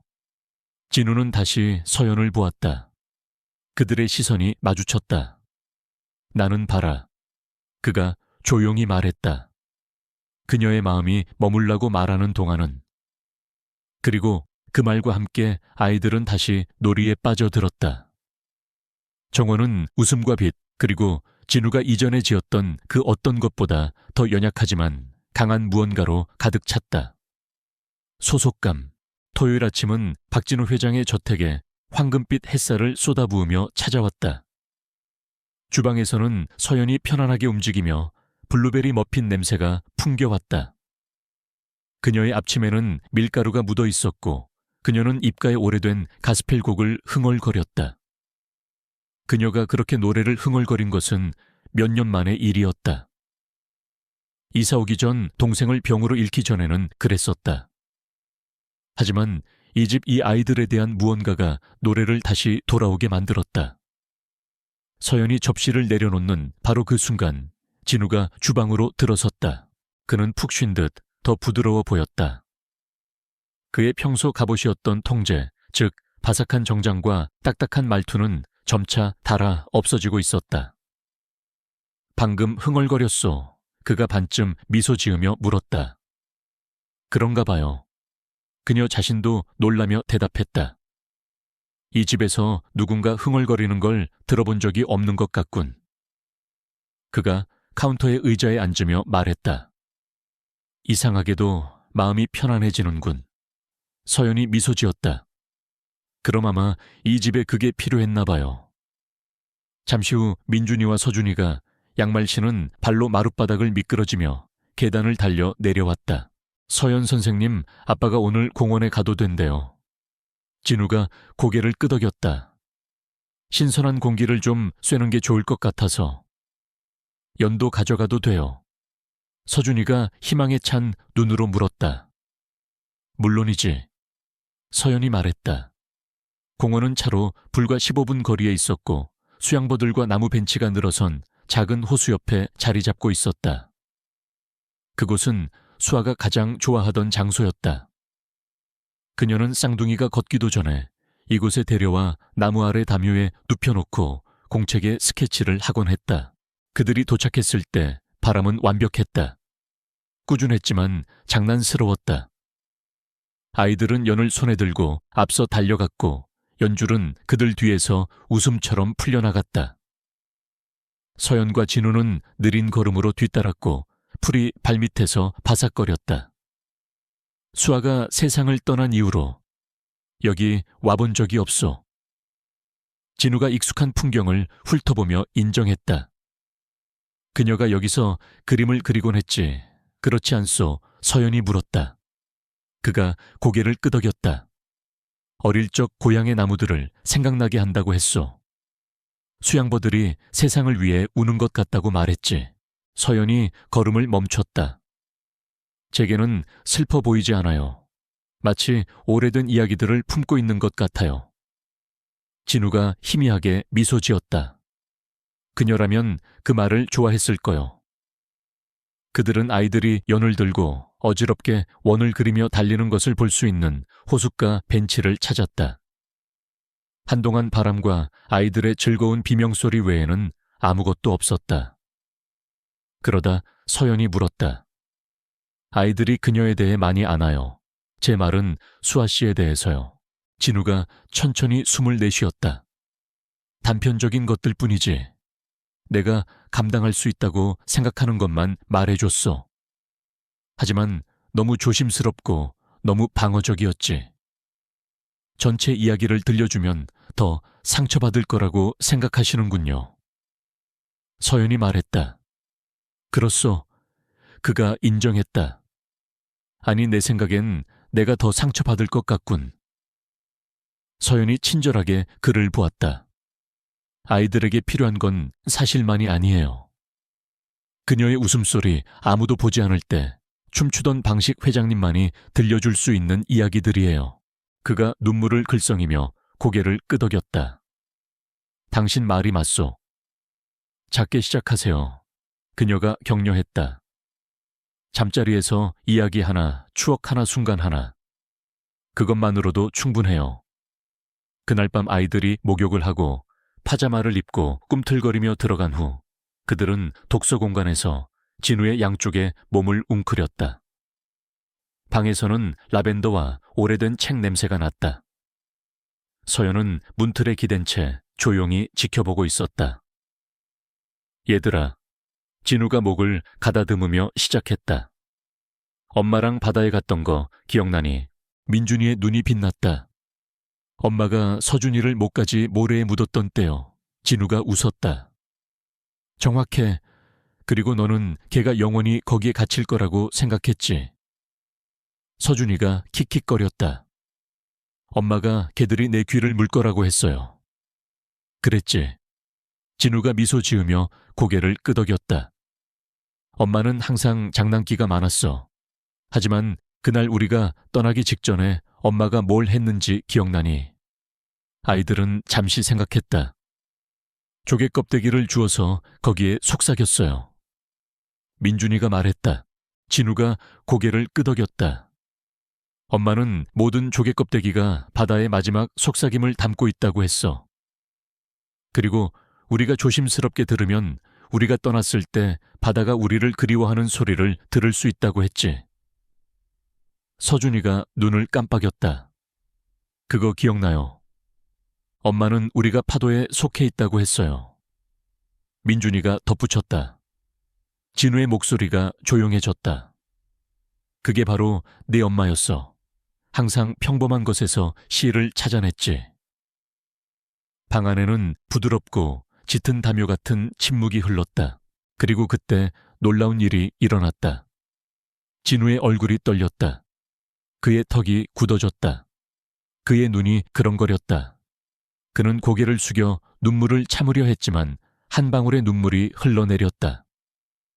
민준이가 손을 뻗어 아버지의 뺨을 부드럽게 만졌다. 아빠 울어요. 서연은 앞으로 나섰지만 방해하지는 않았다. 아니야. 서준이가 속삭였다. 아빠는 우는 게 아니야. 그냥 기억하고 계신 거야. 그리고 그 순간 진우는 아이들을 바로잡지 않았다. 그는 변명하지 않았다. 그는 그냥 그대로 두었다. 나중에 아이들이 잠든 후 진우는 다시 부엌에서 차를 끓이는 서연을 발견했다. 당신이 옳았소. 그가 말했다. 서연은 고개를 들지 않고 미소 지었다. 이번엔 뭐에 대해서요? 이야기들에 대해서. 아이들에게 그녀가 얼마나 필요한지 비록 아프더라도. 그리고 나 역시 그렇다는 것에 대해서. 서연은 두 잔의 차를 따라 그에게 한 잔을 건넸다. 노력하고 계시잖아요. 그게 중요한 거죠. 그가 고개를 끄덕이고는 망설였다. 서연 씨, 내가 생각해오던 게 있어. 그녀가 눈썹을 치켜 올렸다. 심각하게 들리네요. 몇 가지 변화를 주고 싶소. 그가 말했다. 이 집의 이 삶에. 나는 아이들이 사랑이 조용하고 사적인 것이라고 생각하며 자라는 것을 원치 않소. 아이들이 그것을 보고 듣고 느끼길 바라오. 그게 회장님께는 어떤 모습인가요? 그녀가 물었다. 그는 자신의 차를 내려다보고는 그녀를 올려다보았다. 함께하는 저녁 식사, 공원에서의 산책불이 꺼져도 끝나지 않는 잠자리 이야기들처럼 보여.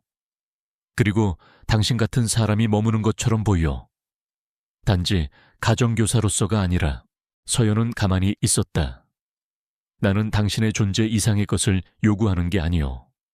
그가 재빨리 말했다. 그냥 머물러 주시오. 아이들이 믿는 목소리, 그들에게 필요한 온기가 되어 주시오. 그리고 혹시 가능하다면 그 노래들을 계속 흥얼거려 주시오. 서연이 부드럽게 웃었다. 생각보다 복잡한 분이 아니시네요. 그게 얘라는 뜻이오. 그가 물었다. 그녀는 대답하지 않았지만 아니오라고 말하지도 않았다. 그리고 밖에서는 부엌의 고요함 너머로 밤 공기가 심장박동 사이에 쉼표처럼 고요했다. 새롭고 치유적인 무언가로 가득 찬 채 그날 이후 집안은 평온한 안개에 쌓인 듯했다. 박진호 회장의 저택 밖으로 낮게 드리워진 안개는 정원에 은빛 색조를 드리웠다. 안에서는 일상의 온기가 돌아왔다. 서연은 아침 식사를 준비했고 민준이와 서준이는 주방 식탁에 앉아 공룡과 해적선 그림을 그렸다. 진우는 거실에서 최고 운영 책임자와 통화를 마치고 있었지만 마치 무언가를 놓치고 싶지 않다는 듯 계속 주방 쪽을 힐끗거렸다. 서연은 그것을 알아차렸다. 그녀는 최근에 그에 대해 많은 것을 알아차리기 시작했다. 그가 더 신중하게 듣는 방식, 그의 발걸음이 더 느리고 부드러워진 방식, 그리고 그가 이제는 예의상으로만 웃는 것이 아니라 진심에서 우러나와 미소 짓는 방식. 선글라스 낀 티라노사우루스를 그리고 있니? 그녀가 웃으며 민준이에게 물었다. 그냥 티라노사우루스가 아니에요. 민준이가 자랑스럽게 말했다. DJ 티라노사우루스라고요. 오, 서연이 충격받은 척하며 말했다. 분명히 내가 공룡 패션에 뒤처졌나 보구나. 서준이가 끼어들었다. 그리고 쿠키로 만든 헤드폰도 있어요. 당연하지. 서연이 고개를 끄덕였다. 마침내 진우가 커피를 손에 들고 그들에게 합류했다. DJ 쿠키 렉스라 가족의 밤에 초대해야 할 친구 같은데. 아이들의 눈이 빛났다. 가족의 밤이요. 응, 진우가 말했다. 우리는 제대로 해본 적이 없잖아. 금요일 밤마다 우리가 함께 무언가를 할 수 있을까 생각했어. 게임이든 영화든 너희 두 꼬마 괴물이 원하는 건 뭐든지. 서연은 놀라 그를 쳐다보았다. 이것은 새로운 것이었다. 자발적인 가족 유대감 형성. 서준이가 박수를 쳤다. 스모어 만들고 걔가 비행기 조종하는 그 영화 봐도 돼요. 민준이가 덧붙였다. 진우가 미소 지었다. 아이들은 눈을 동그랗게 뜨고 기다렸다. 서연 선생님도 꼭 같이 와야 돼요. 민준이와 서준이가 망설임 없이 환호했다. 와, 서연 선생님도 가족의 밤 멤버다. 서연은 미소 지었지만 그녀의 눈에는 망설임의 빛이 스쳤다. 진우는 그것을 알아차렸다. 그날 늦게 아이들이 낮잠에 든 후 그는 서재에서 빨래를 개고 있는 그녀를 발견했다. 무슨 생각 있어? 그가 부드럽게 물었다. 그녀는 잠시 멈추었다가 천천히 수건을 갰다. 아이들이 빠르게 정을 붙이고 있어요. 진우는 문틀에 기댔다. 그게 나쁜 일이요. 나쁜 건 아니에요. 그녀가 조심스럽게 말했다. 하지만 제가 넘지 않으려고 했던 선이기도 해요. 그가 더 가까이 다가왔다. 수아 때문에 서연이 고개를 들었다. 제가 아이들의 엄마가 아니기 때문이에요. 아이들이 편안함을 대체하는 것으로 혼동하지 않았으면 해요. 아이들은 그러거든요. 특히 슬픔이 생생할 때는요. 그가 고개를 끄덕였다. 이해하오. 하지만 당신이 아이들이 얼마나 똑똑한지 과소평가하고 있는 것 같군. 저는 그들의 대체 엄마가 아니에요, 회장님. 하지만 낯선 사람도 아니죠. 그리고 만약 제가 너무 오래 머물렀다가 다시 사라진다면 그녀의 목소리가 흐려졌다. 아이들을 상처 입힐까봐 두려운 거군. 네, 그녀가 조용히 말했다. 그리고 제 자신을 상처 입힐까 봐서요. 그들 사이에 잠시 침묵이 흘렀다. 길고 정직한 침묵. 나는 당신이 아닌 무언가가 되어달라고 부탁하지 않겠소. 진우가 말했다. 하지만 서연 씨, 당신은 아이들에게 무언가요. 당신이 그렇게 되기를 원했든 원하지 않았든. 서연은 말없이 다른 셔츠를 겠다. 나는 여기서 진정한 무언가를 만들려고 노력하고 있어. 그가 계속했다. 내가 잃어버린 것에서 회복하는 것뿐만 아니라 그것으로부터 성장하려고. 나 혼자서는 할 수 없어. 그리고 아이들은 내가 결코 완전히 이해하지 못할 방식으로 당신을 믿고 있어. 서연은 여러 해의 무게가 담긴 눈으로 그를 보았다. 그럼 회장님은요, 저를 믿으세요. 그 질문이 공중에 맴돌았다. 그는 바로 대답하지 않았다. 대신 그는 앞으로 다가와 빨래 더미에 손을 뻗어 그녀와 나란히 조용히 빨래를 개기 시작했다. 그 금요일 밤 가족의 밤이 첫 선을 보였다. 거실은 변신했다. 바닥에는 담요가 쌓여 있었고 벽난로 선반에는 꼬마 전구가 걸려 있었으며 진우의 비서에 괴짜 사촌에게서 빌린 팝콘 기계가 구석에서 윙윙거렸다. 민준이는 망토를, 서준이는 자무파지에 소방관 모자를 썼다. 서연은 푹신한 양말을 신고 스모어 재료 쟁반을 들고 있었다. 진우는 모두를 놀라게도 만화 우주 비행사가 그려진 후드티를 입고 있었다. 그게 뭐예요? 서연이 그의 스웨트 셔츠를 가리키며 물었다. 편안한 스타일을 받아들여야 한다는 말을 들었소. 그가 무미건조하게 말했다. 아무래도 이런 모습인 것 같군. 10대 파자마 파티에 잠입하려는 아빠처럼 보이네요. 그녀가 놀렸다. 그가 어깨를 으쓱했다. 얼추 비슷하지. 그들은 걔가 비행기를 조종하는 우스꽝스러운 영화를 보았다. 영화 중간에 서준이가 서연의 무릎으로 기어 들어왔고 민준이는 아버지 옆에 몸을 웅크렸다. 잠시 동안 그것은 슬픔에 물들지 않은 가족처럼 느껴졌다. 하지만 두 번째 영화 중간에 서준이가 무언가를 속삭였다. 서연 선생님 엄마도 우리가 이렇게 재미있게 노는 걸 보실 수 있을까요? 서연이 그를 부드럽게 안아주었다. 만약 보실 수 있다면 미소 짓고 계실 거야. 민준이가 아버지를 올려다보았다. 우리가 행복하면 엄마도 괜찮을까요? 진우의 목이 메었다.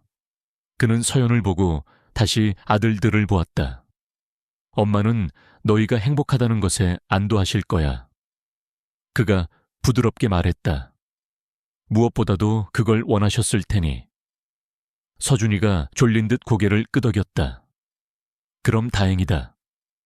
아이들을 재운 후 서연은 뒷정리를 위해 남았다. 그녀는 부엌에서 접시를 쌓으며 자신도 모르게 흥얼거렸다. 진우는 팔짱을 낀 채 문간에 서 있었다. 알다시피 그가 말했다. 나는 항상 가족이 구조 책임 기대에 관한 것이라고 생각했어. 하지만 오늘 밤은 다르게 느껴졌어. 오늘 밤은 진짜 같았죠. 서연이 대답했다. 그는 그녀를 오랫동안 지켜보았다. 내가 당신을 우리 가족의 일부로 생각하기 시작했다고 말하면 무서울 것 같소. 그녀가 천천히 돌아보며 그의 얼굴을 살폈다. 조금은요. 그녀가 인정했다. 일단 사람들이 당신을 가족이라고 부르면 그들은 당신이 머물기를 기대하니까요. 만약 내가 머물러 달라고 부탁한다면 그가 물었다. 그렇다면 어떤 의미로 말씀하시는지 여쭤봐야겠죠. 그녀가 차분하지만 단호한 목소리로 말했다. 가정교사로서요, 친구로서요, 아니면 다른 무언가로서요. 진우가 앞으로 나섰다. 나는 모든 답을 가지고 있지는 않소. 단지 당신이 돌아오기 전까지는 이 집이 다시 집처럼 느껴지지 않았다는 것만 알 뿐이요. 서연은 조리대를 내려다보고는 다시 그를 올려다보았다. 저는 아이들을 아껴요, 회장님. 깊이요. 하지만 저도 제 삶이 있고 꿈이 있어요. 지난 몇 년간 그중 일부를 보류해왔죠. 나는 당신에게서 아무것도 빼앗고 싶지 않소. 그가 말했다. 그녀는 그를 들여다보았다. 하지만 제가 무엇을 주어야 하는지 알고 계신가요? 그들은 그 긴장감 속에 서 있었다.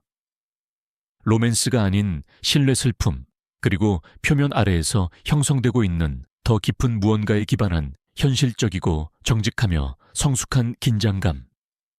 나는 당신에게 부탁하는 거요. 그가 천천히 말했다. 머무는 것을 고려해달라고.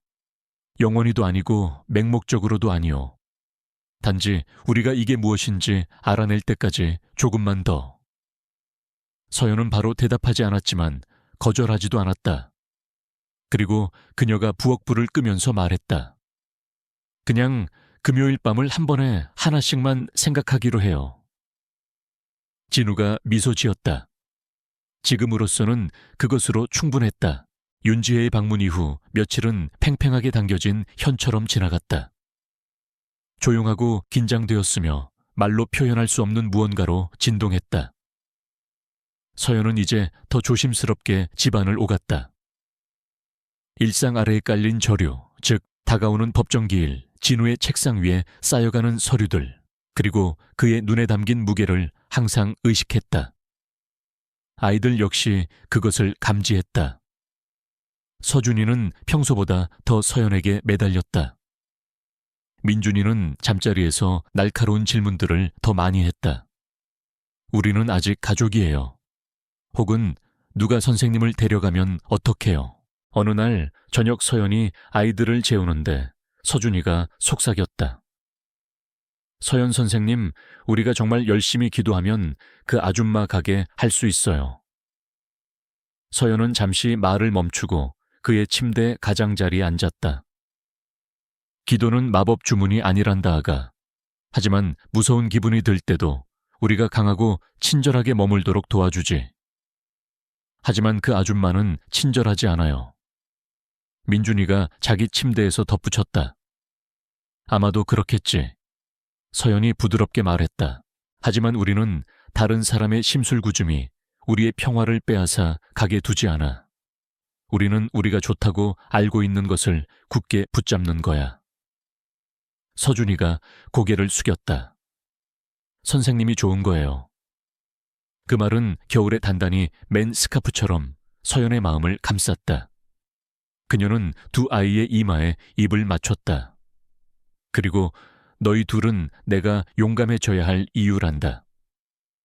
다음 날 아침 진우는 두꺼운 서류 봉투를 들고 부엌에 서 있었다. 안에는 소환장이 들어있었다. 윤지혜가 공식적으로 부분 양육권을 신청한 것이었다. 그녀의 변호사는 수아가 죽기 전 사적인 통화에서 나눈 대화, 즉 수아의 구두 의사에 대한 증거가 있다고 주장했다. 그것은 허술했지만 근거가 없지는 않았다. 기각하기에는 충분하지 않았다. 아이들에게 무언가 말을 해야겠소. 진우가 냄비에 떨어지는 커피를 응시하며 중얼거렸다. 어떻게 준비시켜야 할지 모르겠군. 서연이 조심스럽게 다가왔다. 아마도 우리가 두려워하는 것으로 시작하지 마세요. 변하지 않는 것으로 시작하세요. 그가 그녀를 쳐다보았다. 그게 뭐요? 아이들이 안전하다는 것, 사랑받고 있다는 것. 우리가 어떤 법정에 들어가든 어떤 판사도 이 집 안에서 일어나는 일을 측정할 수 없다는 것. 그는 길게 숨을 들이쉬었다. 당신은 항상 무슨 말을 해야 할지 아는군. 저는 단지 제가 5살이고 무서웠다면 누군가가 제게 해주었으면 하는 말을 할 뿐이에요. 그날 늦게 진우는 서재에서 아이들을 안쳤다. 서연은 그들 옆에 있었고 그녀의 손은 민준이의 등에 가볍게 놓여 있었다. 중요한 것에 대해 이야기하고 싶구나. 진우가 시작했다. 최근에 집에 누가 왔던 거 기억하니? 지혜 이모요. 아이들이 눈을 동그랗게 뜨고 고개를 끄덕였다. 그분은 너희 삶의 일부가 되고 싶다고 말하고 있단다. 그리고 이제 우리는 특별한 회의에 갈 거야. 아주 진지한 어른들의 대화 같은 거지. 거기서 몇몇 사람들이 그렇게 해야 할지 결정할 거란다. 서준이가 물었다. 우리를 데려갈 거예요. 진우가 재빨리 고개를 저었다. 아니, 아무도 너희를 데려가지 않아. 하지만 너희는 혼란스럽게 느껴지는 이야기를 들을 수도 있어. 그리고 나는 너희가 이것을 알았으면 좋겠다. 그가 방 주위를 가리켰다. 여기가 너희 집이야. 서연 선생님 나이 3. 너희는 여기에 속해 있어. 민준이가 아버지와 서연 사이를 번갈아 보았다. 그리고 떠나지 않을 거죠, 절대. 서연이 뚜렷하고 꾸준한 목소리로 말했다. 너희는 우리의 사랑을 얻기 위해 애쓸 필요가 없어. 이미 가지고 있으니까. 아이들은 그들에게 기댔다. 그리고 그 순간 네 사람은 단지 가족이 아니었다. 그들은 요새였다. 심리를 앞둔 며칠 동안 집은 조용한 준비태세로 전환되었다. 진우는 변호사와 만났다. 서연은 변호사의 제안에 따라 편지를 썼다. 공식적인 신원 보증서이기도 했지만 사랑의 증언이기도 했다. 그녀는 부엌 식탁에서 밤늦게까지 모든 문장을 고쳐 썼다. 진실이 올바르게 들릴 때까지. 이 아이들은 제가 돌보는 아이들일 뿐만 아니라 제 삶의 나침반이자 평화입니다. 그리고 저는 매일 출근합니다. 돈을 받기 때문이 아니라 신께서 아이들이 누군가를 필요로 할 때 저를 그들에게로 이끄셨다고 믿기 때문입니다. 그리고 제가 다시 믿을 무언가가 필요했을 때 말입니다. 그녀는 떨리는 손으로 서명했다. 진우의 누나 박지영도 돕기 위해 왔다. 그녀는 법정 기일 동안 아이들과 함께 있겠다고 제안했고 안정성 가족 기쁨을 보여줄 수 있는 파일과 오래된 사진들을 가져왔다. 그녀는 날카롭고 세련되었지만 동생에게는 맹렬히 충성스러웠다. 그녀의 존재는 무거운 공기를 약간이나마 걷어내는 듯했다. 그녀는 서연에게 따뜻하게 대하며 이 새로운 가족 구성원에 대한 암묵적인 승인을 보여주었다. 어느 날 밤 진우는 누나에게 말했다. 내가 어머니는 아니지만 내가 아는 모든 방법으로 아이들을 위해 싸워왔어. 지영이 그의 손에 자신의 손을 얹었다. 수아도 자랑스러워할 거야. 네가 싸우는 것뿐만 아니라 네가 되어가고 있는 남자의 모습을. 심리는 회색 화요일 아침에 열렸다. 법원 건물은 차갑고 소독약 냄새가 났으며 진실이 서류 작업에 묻혀있는 듯한 곳이었다. 진우는 차콜색 정장을 입었다. 서연은 단순하지만 위엄있게 옷을 입었고 머리는 뒤로 묶고 손은 무릎 위에 단정히 모았다. 윤지혜는 진주 목걸이와 딱 맞는 블레이저를 입고 도착했다. 그녀의 표정은 읽을 수 없었다. 판사는 레나타 홀이라는 이름의 중년 흑인 여성이었다. 그녀의 존재는 위험 있으면서도 모성애가 느껴졌다. 그녀는 각 측이 발언하도록 초대하기 전에 조용히 서류를 검토했다. 지혜가 먼저였다. 그녀의 변호사는 생물학적 유대 가문의 유산, 그리고 고 윤수아 씨의 추정되는 의사에 대해 이야기했다. 그 다음은 진우의 차례였다. 그는 일어서서 말했다. 제가 모든 것을 완벽하게 해왔다고 주장하지 않겠습니다. 저는 서투르게 슬퍼했고 실수를 저질렀습니다. 하지만 저는 단 한 번도 제 아들들을 위해 헌신하는 것을 멈춘 적이 없습니다. 그리고 아이들은 잘 자라고 있습니다. 제가 어떤 영웅이라서가 아니라 진정한 사랑이 우리 집에 살고 있기 때문입니다. 그는 서연을 흘끗 보았다. 그리고 저뿐만이 아닙니다. 서연은 불렸을 때 일어섰다. 그녀의 목소리는 약간 떨렸지만 아주 약간이었다. 저는 이 아이들이 슬픔 속에서 빛으로 성장하는 것을 보았습니다. 그녀가 말했다.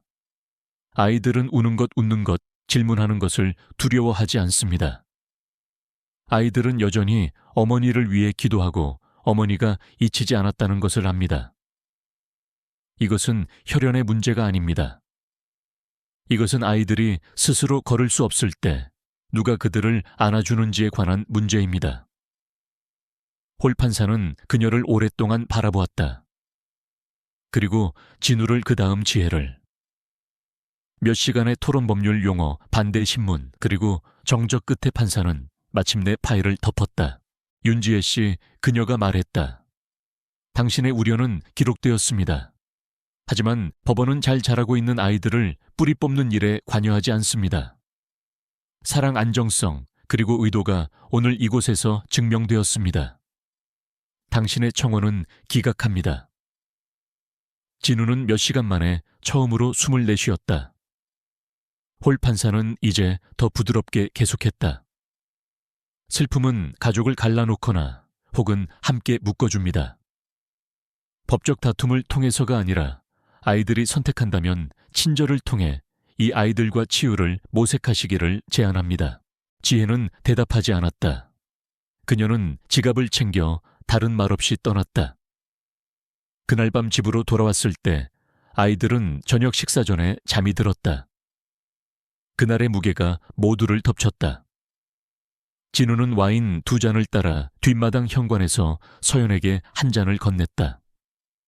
눈송이가 축하 색종이처럼 공중에서 춤을 추었다. 어떻게 감사해야 할지 모르겠소. 그가 조용히 말했다. 그러실 필요 없어요. 서연이 대답했다. 우리는 함께 이겨낸 거니까요. 그가 그녀의 잔에 자신의 잔을 부딪혔다. 여전히 이 지저분하고 아름다운 삶을 만들고 싶소.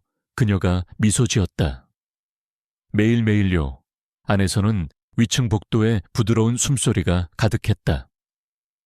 두 어린 소년이 안전하게 잠들어 있었다. 그들이 알던 유일한 진짜 집에서 거의 찢어질 뻔했다는 사실을 모른 채.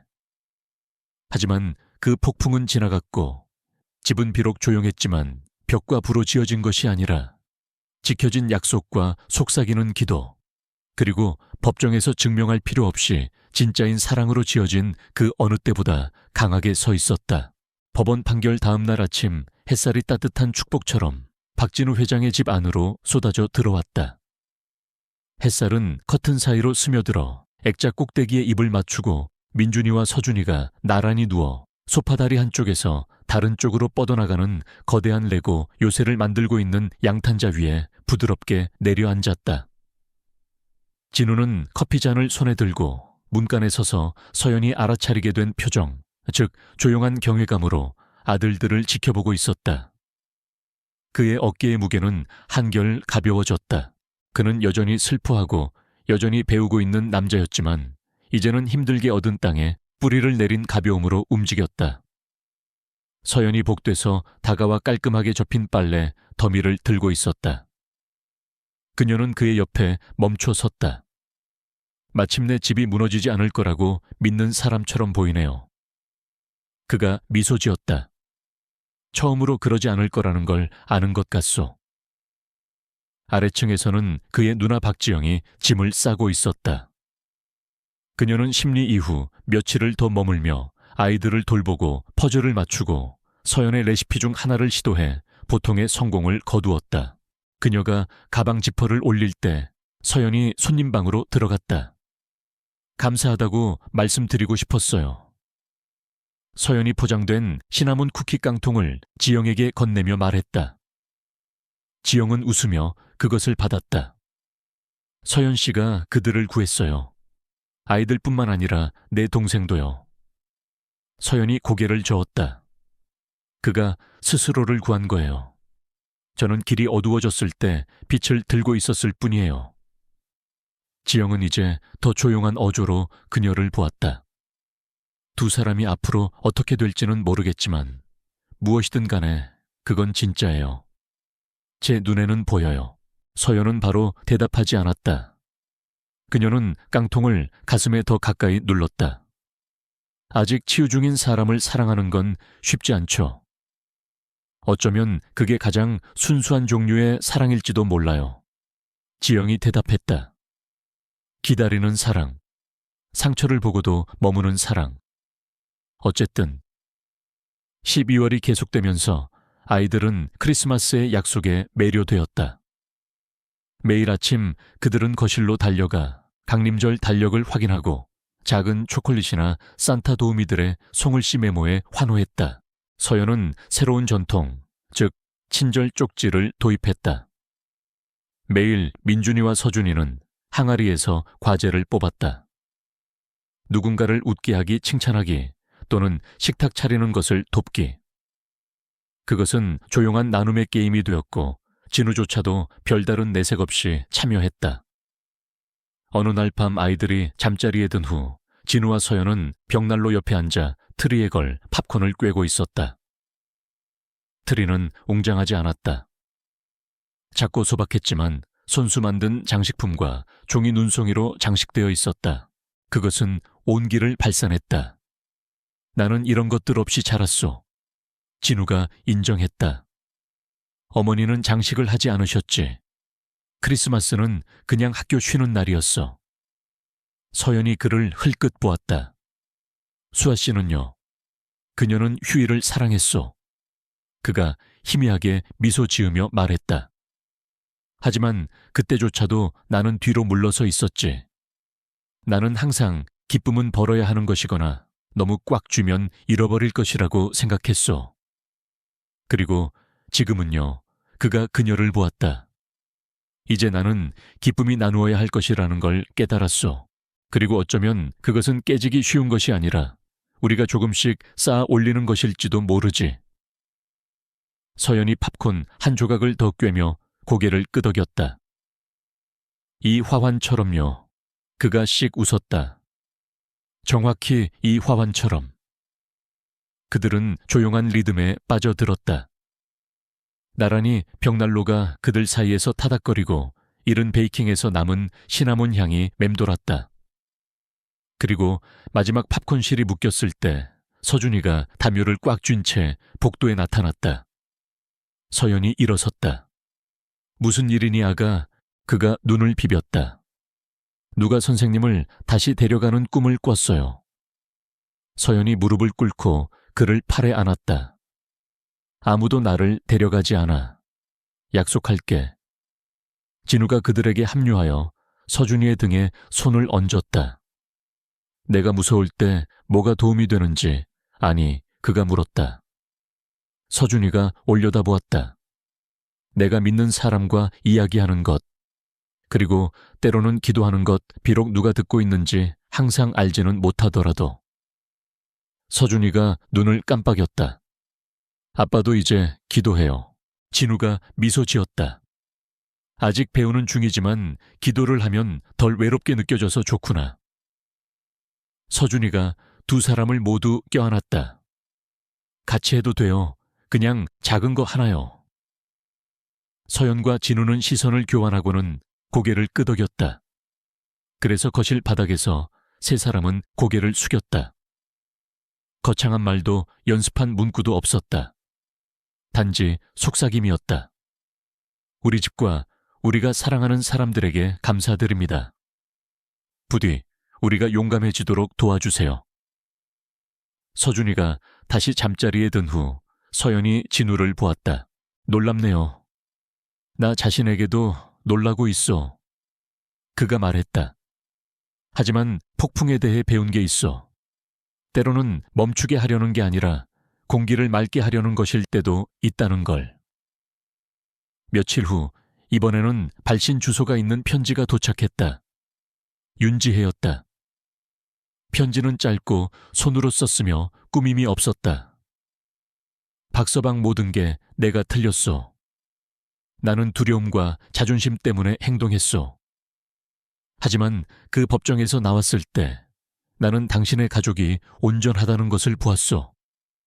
완벽하지는 않지만 진짜였지. 아이들이 언젠가 나를 알고 싶어 한다면 나는 여기 있겠소.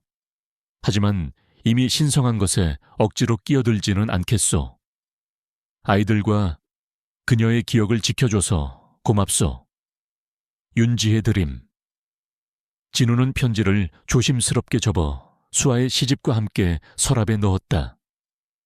나중에 그는 그것을 서연에게 보여주었다. 이 편지를 쓸 필요는 없었는데요. 서연이 말했다. 그렇지. 그가 동의했다. 하지만 어쩌면 이것이 그녀 자신의 치유의 시작일지도 모르지. 그리고 그들은 그것에 대해 다시 이야기하지 않았다. 어떤 것들은 토론이 필요 없이 단지 이해만으로 충분했다. 크리스마스 이브 집은 빛나고 있었다. 배경에서는 캐럴이 부드럽게 흘러나왔다. 아이들은 산타를 위해 쿠키를 내놓고 친절 항아리를 위한 마지막 메모를 썼다. 서연이 그것들을 소리내어 읽었다. 민준이껏 가족을 주셔서 감사합니다. 서준이껏 선생님이 영원히 머물렀으면 좋겠어요. 선생님은 세상을 더 부드럽게 만들어요. 진우도 하나 썼다. 자정 직전에 항아리에 넣으며 나는 기적을 믿지 않았지만 이 집은 기적입니다. 감사합니다. 시계가 12시를 치자 서연은 창가에 서서 눈이 내리는 것을 지켜보았다. 진우가 그녀에게 다가와 어깨에 팔을 둘렀다. 그가 속삭였다. 우리가 산산조각 났을 때 당신은 우리 삶에 들어왔고 외면하는 대신 머물러 주었소. 그녀가 그에게로 돌아섰다. 부서진 것들은 가치 없는 게 아니에요. 그저 조심스러운 손길이 필요할 뿐이죠. 그가 그녀의 눈을 들여다보았다. 그럼 이제 어떻게 하지? 그녀가 미소 지었다. 이제 우리는 살아가요. 온전히 소리내어 친절하게. 그리고 유리창 너머로 부드럽게 내리는 눈과 두 번째 피부처럼 그들을 감싼 가족의 조용한 평화와 함께 그들은 미래로 발을 내디뎠다. 하나의 기도, 하나의 약속, 하나의 공유된 희망을 안고서 그의 봄은 일찍 찾아왔다.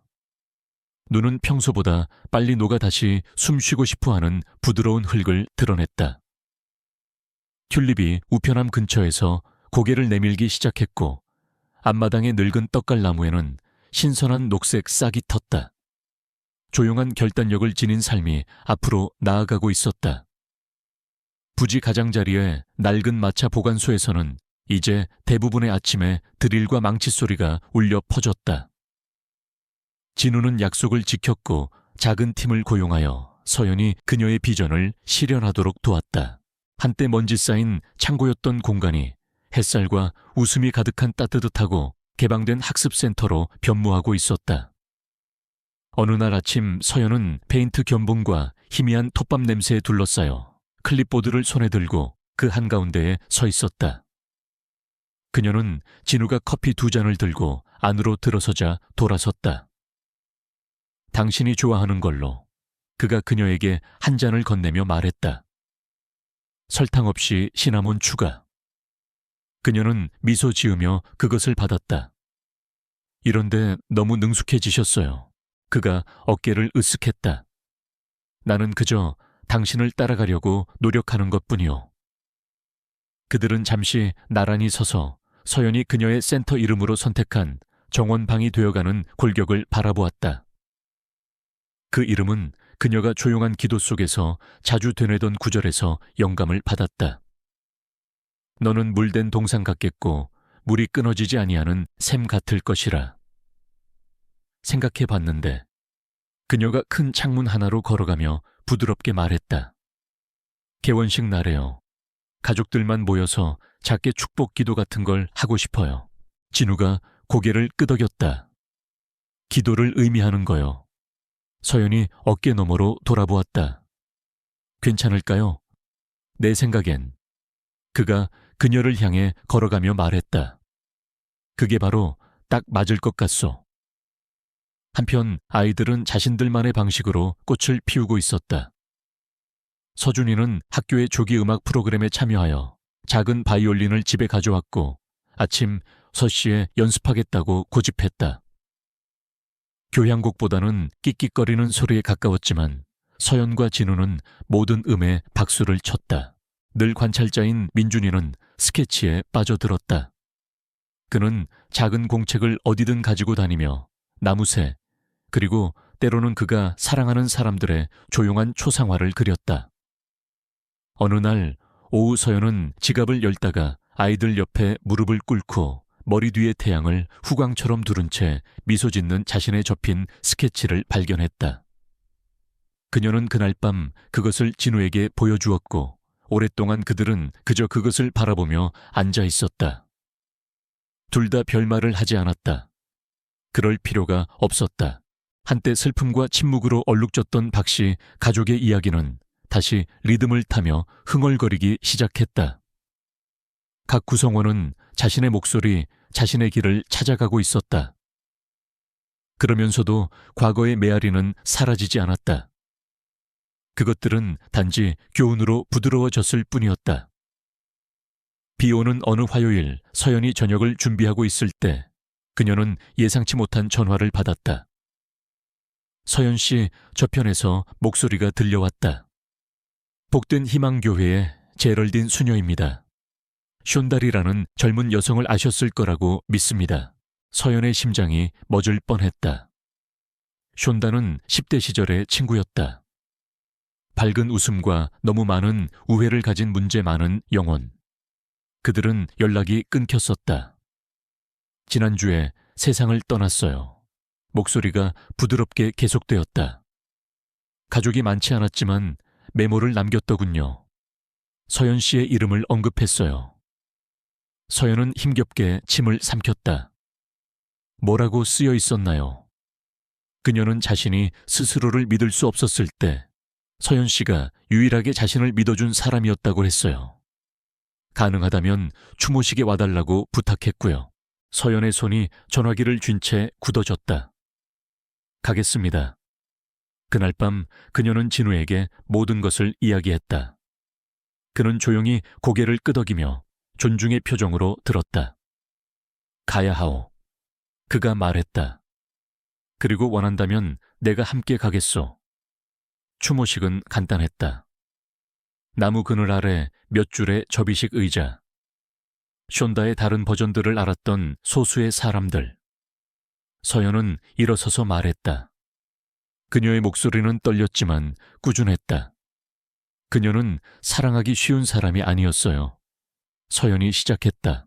하지만 그럴 가치가 있는 사람이었죠. 제가 가장 힘들 때 저를 웃게 해주었고, 한 번은 제 월세가 모든 것을 먹어치운 후 저녁을 살 수 있도록 마지막 남은 돈을 제게 주었어요. 그녀는 힘들어했죠. 네, 하지만 노력했어요. 그리고 그게 중요해요. 그 후 한 젊은 여성이 유아를 안고 그녀에게 다가왔다. 서연 선생님이세요? 여자가 물었다. 네. 그녀가 당신에 대해 자매처럼 이야기했어요. 그녀가 눈을 빛내며 말했다. 당신은 사람들을 망가뜨리지 않으면서 구해주는 종류의 사람이라고요. 서연은 갑작스러운 눈물을 참으며 눈을 깜빡였다. 제가 한 일은 별로 없어요. 당신은 그곳에 있어 주었잖아요. 여자가 말했다. 그것만으로도 대부분의 사람들보다 더 많은 걸 한 거예요. 집으로 돌아오는 차 안에서 서연은 조용히 창밖을 응시했다. 진우가 손을 뻗어 그녀의 손을 잡았다. 괜찮소. 그녀가 고개를 끄덕였다. 단지 모든 것이 얼마나 연약한지 다시 한번 깨달았을 뿐이에요. 삶도 사람도. 그가 그녀의 손을 꼭 쥐었다. 당신은 사람들을 함께 묶어주오, 서연 씨. 벽돌 사이에 회반죽처럼. 항상 그래왔소. 4월 초 정원방이 문을 열었다. 화창한 토요일이었다. 지영이 정원에서 가져온 신선한 꽃과 스트리머로 장식하는 것을 도왔다. 아이들은 나비 넥타이를 메고 레모네이드와 쿠키를 내놓는 것을 도왔다. 진우는 짧고 진심 어린 연설을 한 후 서연이 친구, 이웃 사랑하는 사람들 앞에 서자 옆으로 비켜섰다. 저는 이 장소를 작은 손들과 큰 꿈들을 위해 지었습니다. 그녀가 말했다. 안전한 공간이 필요한 아이들과 여전히 온전해지는 법을 배우고 있는 가족들을 위해서요. 그녀는 잠시 멈추고 미소 지었다. 우리는 여기에 지식의 씨앗뿐만 아니라 사랑의 씨앗을 심습니다. 그리고 믿음으로 물을 줍니다. 그러고 나서 그녀는 고개를 숙여 조용한 헌정 기도를 속삭이고 문을 열었다. 정원 방은 곧 웃음과 수다, 그리고 삶으로 가득 찼다. 민준이와 서준이가 먼저 달려들어가 창가의 독서 공간을 차지했다. 지영은 레모네이드를 따랐고 한 이웃은 책을 기부하겠다고 제안했다. 그리고 조용한 구석에서 진우는 서연이 꿈꿔왔던 공간을 오가는 것을 지켜보았다. 그의 눈은 말로 표현할 수 없는 무언가로 가득 차 있었다. 나중에 해가 기울기 시작할 때 그는 그녀가 앞마당 벚나무 아래에 서 있는 것을 발견했다. 이보다 더 자랑스러웠던 적이 없어. 그가 말했다. 그녀가 그를 올려다보았다. 저도 마찬가지예요. 그는 코트 주머니에 손을 넣어 작은 상자를 꺼냈다. 반지는 아니었다. 아직은. 하지만 하트 모양의 은색 로켓이었다. 당신이라는 존재의 모든 것을 위해. 그가 그것을 그녀의 손에 쥐어주며 말했다. 그리고 우리가 앞으로 되어갈 모든 것을 위해. 서연이 로켓을 열었다. 안에는 네 사람 즉 그녀와 진우, 민준, 서준이 모두 부엌 식탁에서 웃고 있는 작은 사진이 들어있었다. 직함도 기대도 없었다. 단지 사랑 진짜이고 얻어냈으며 여전히 성장하고 있는 사랑.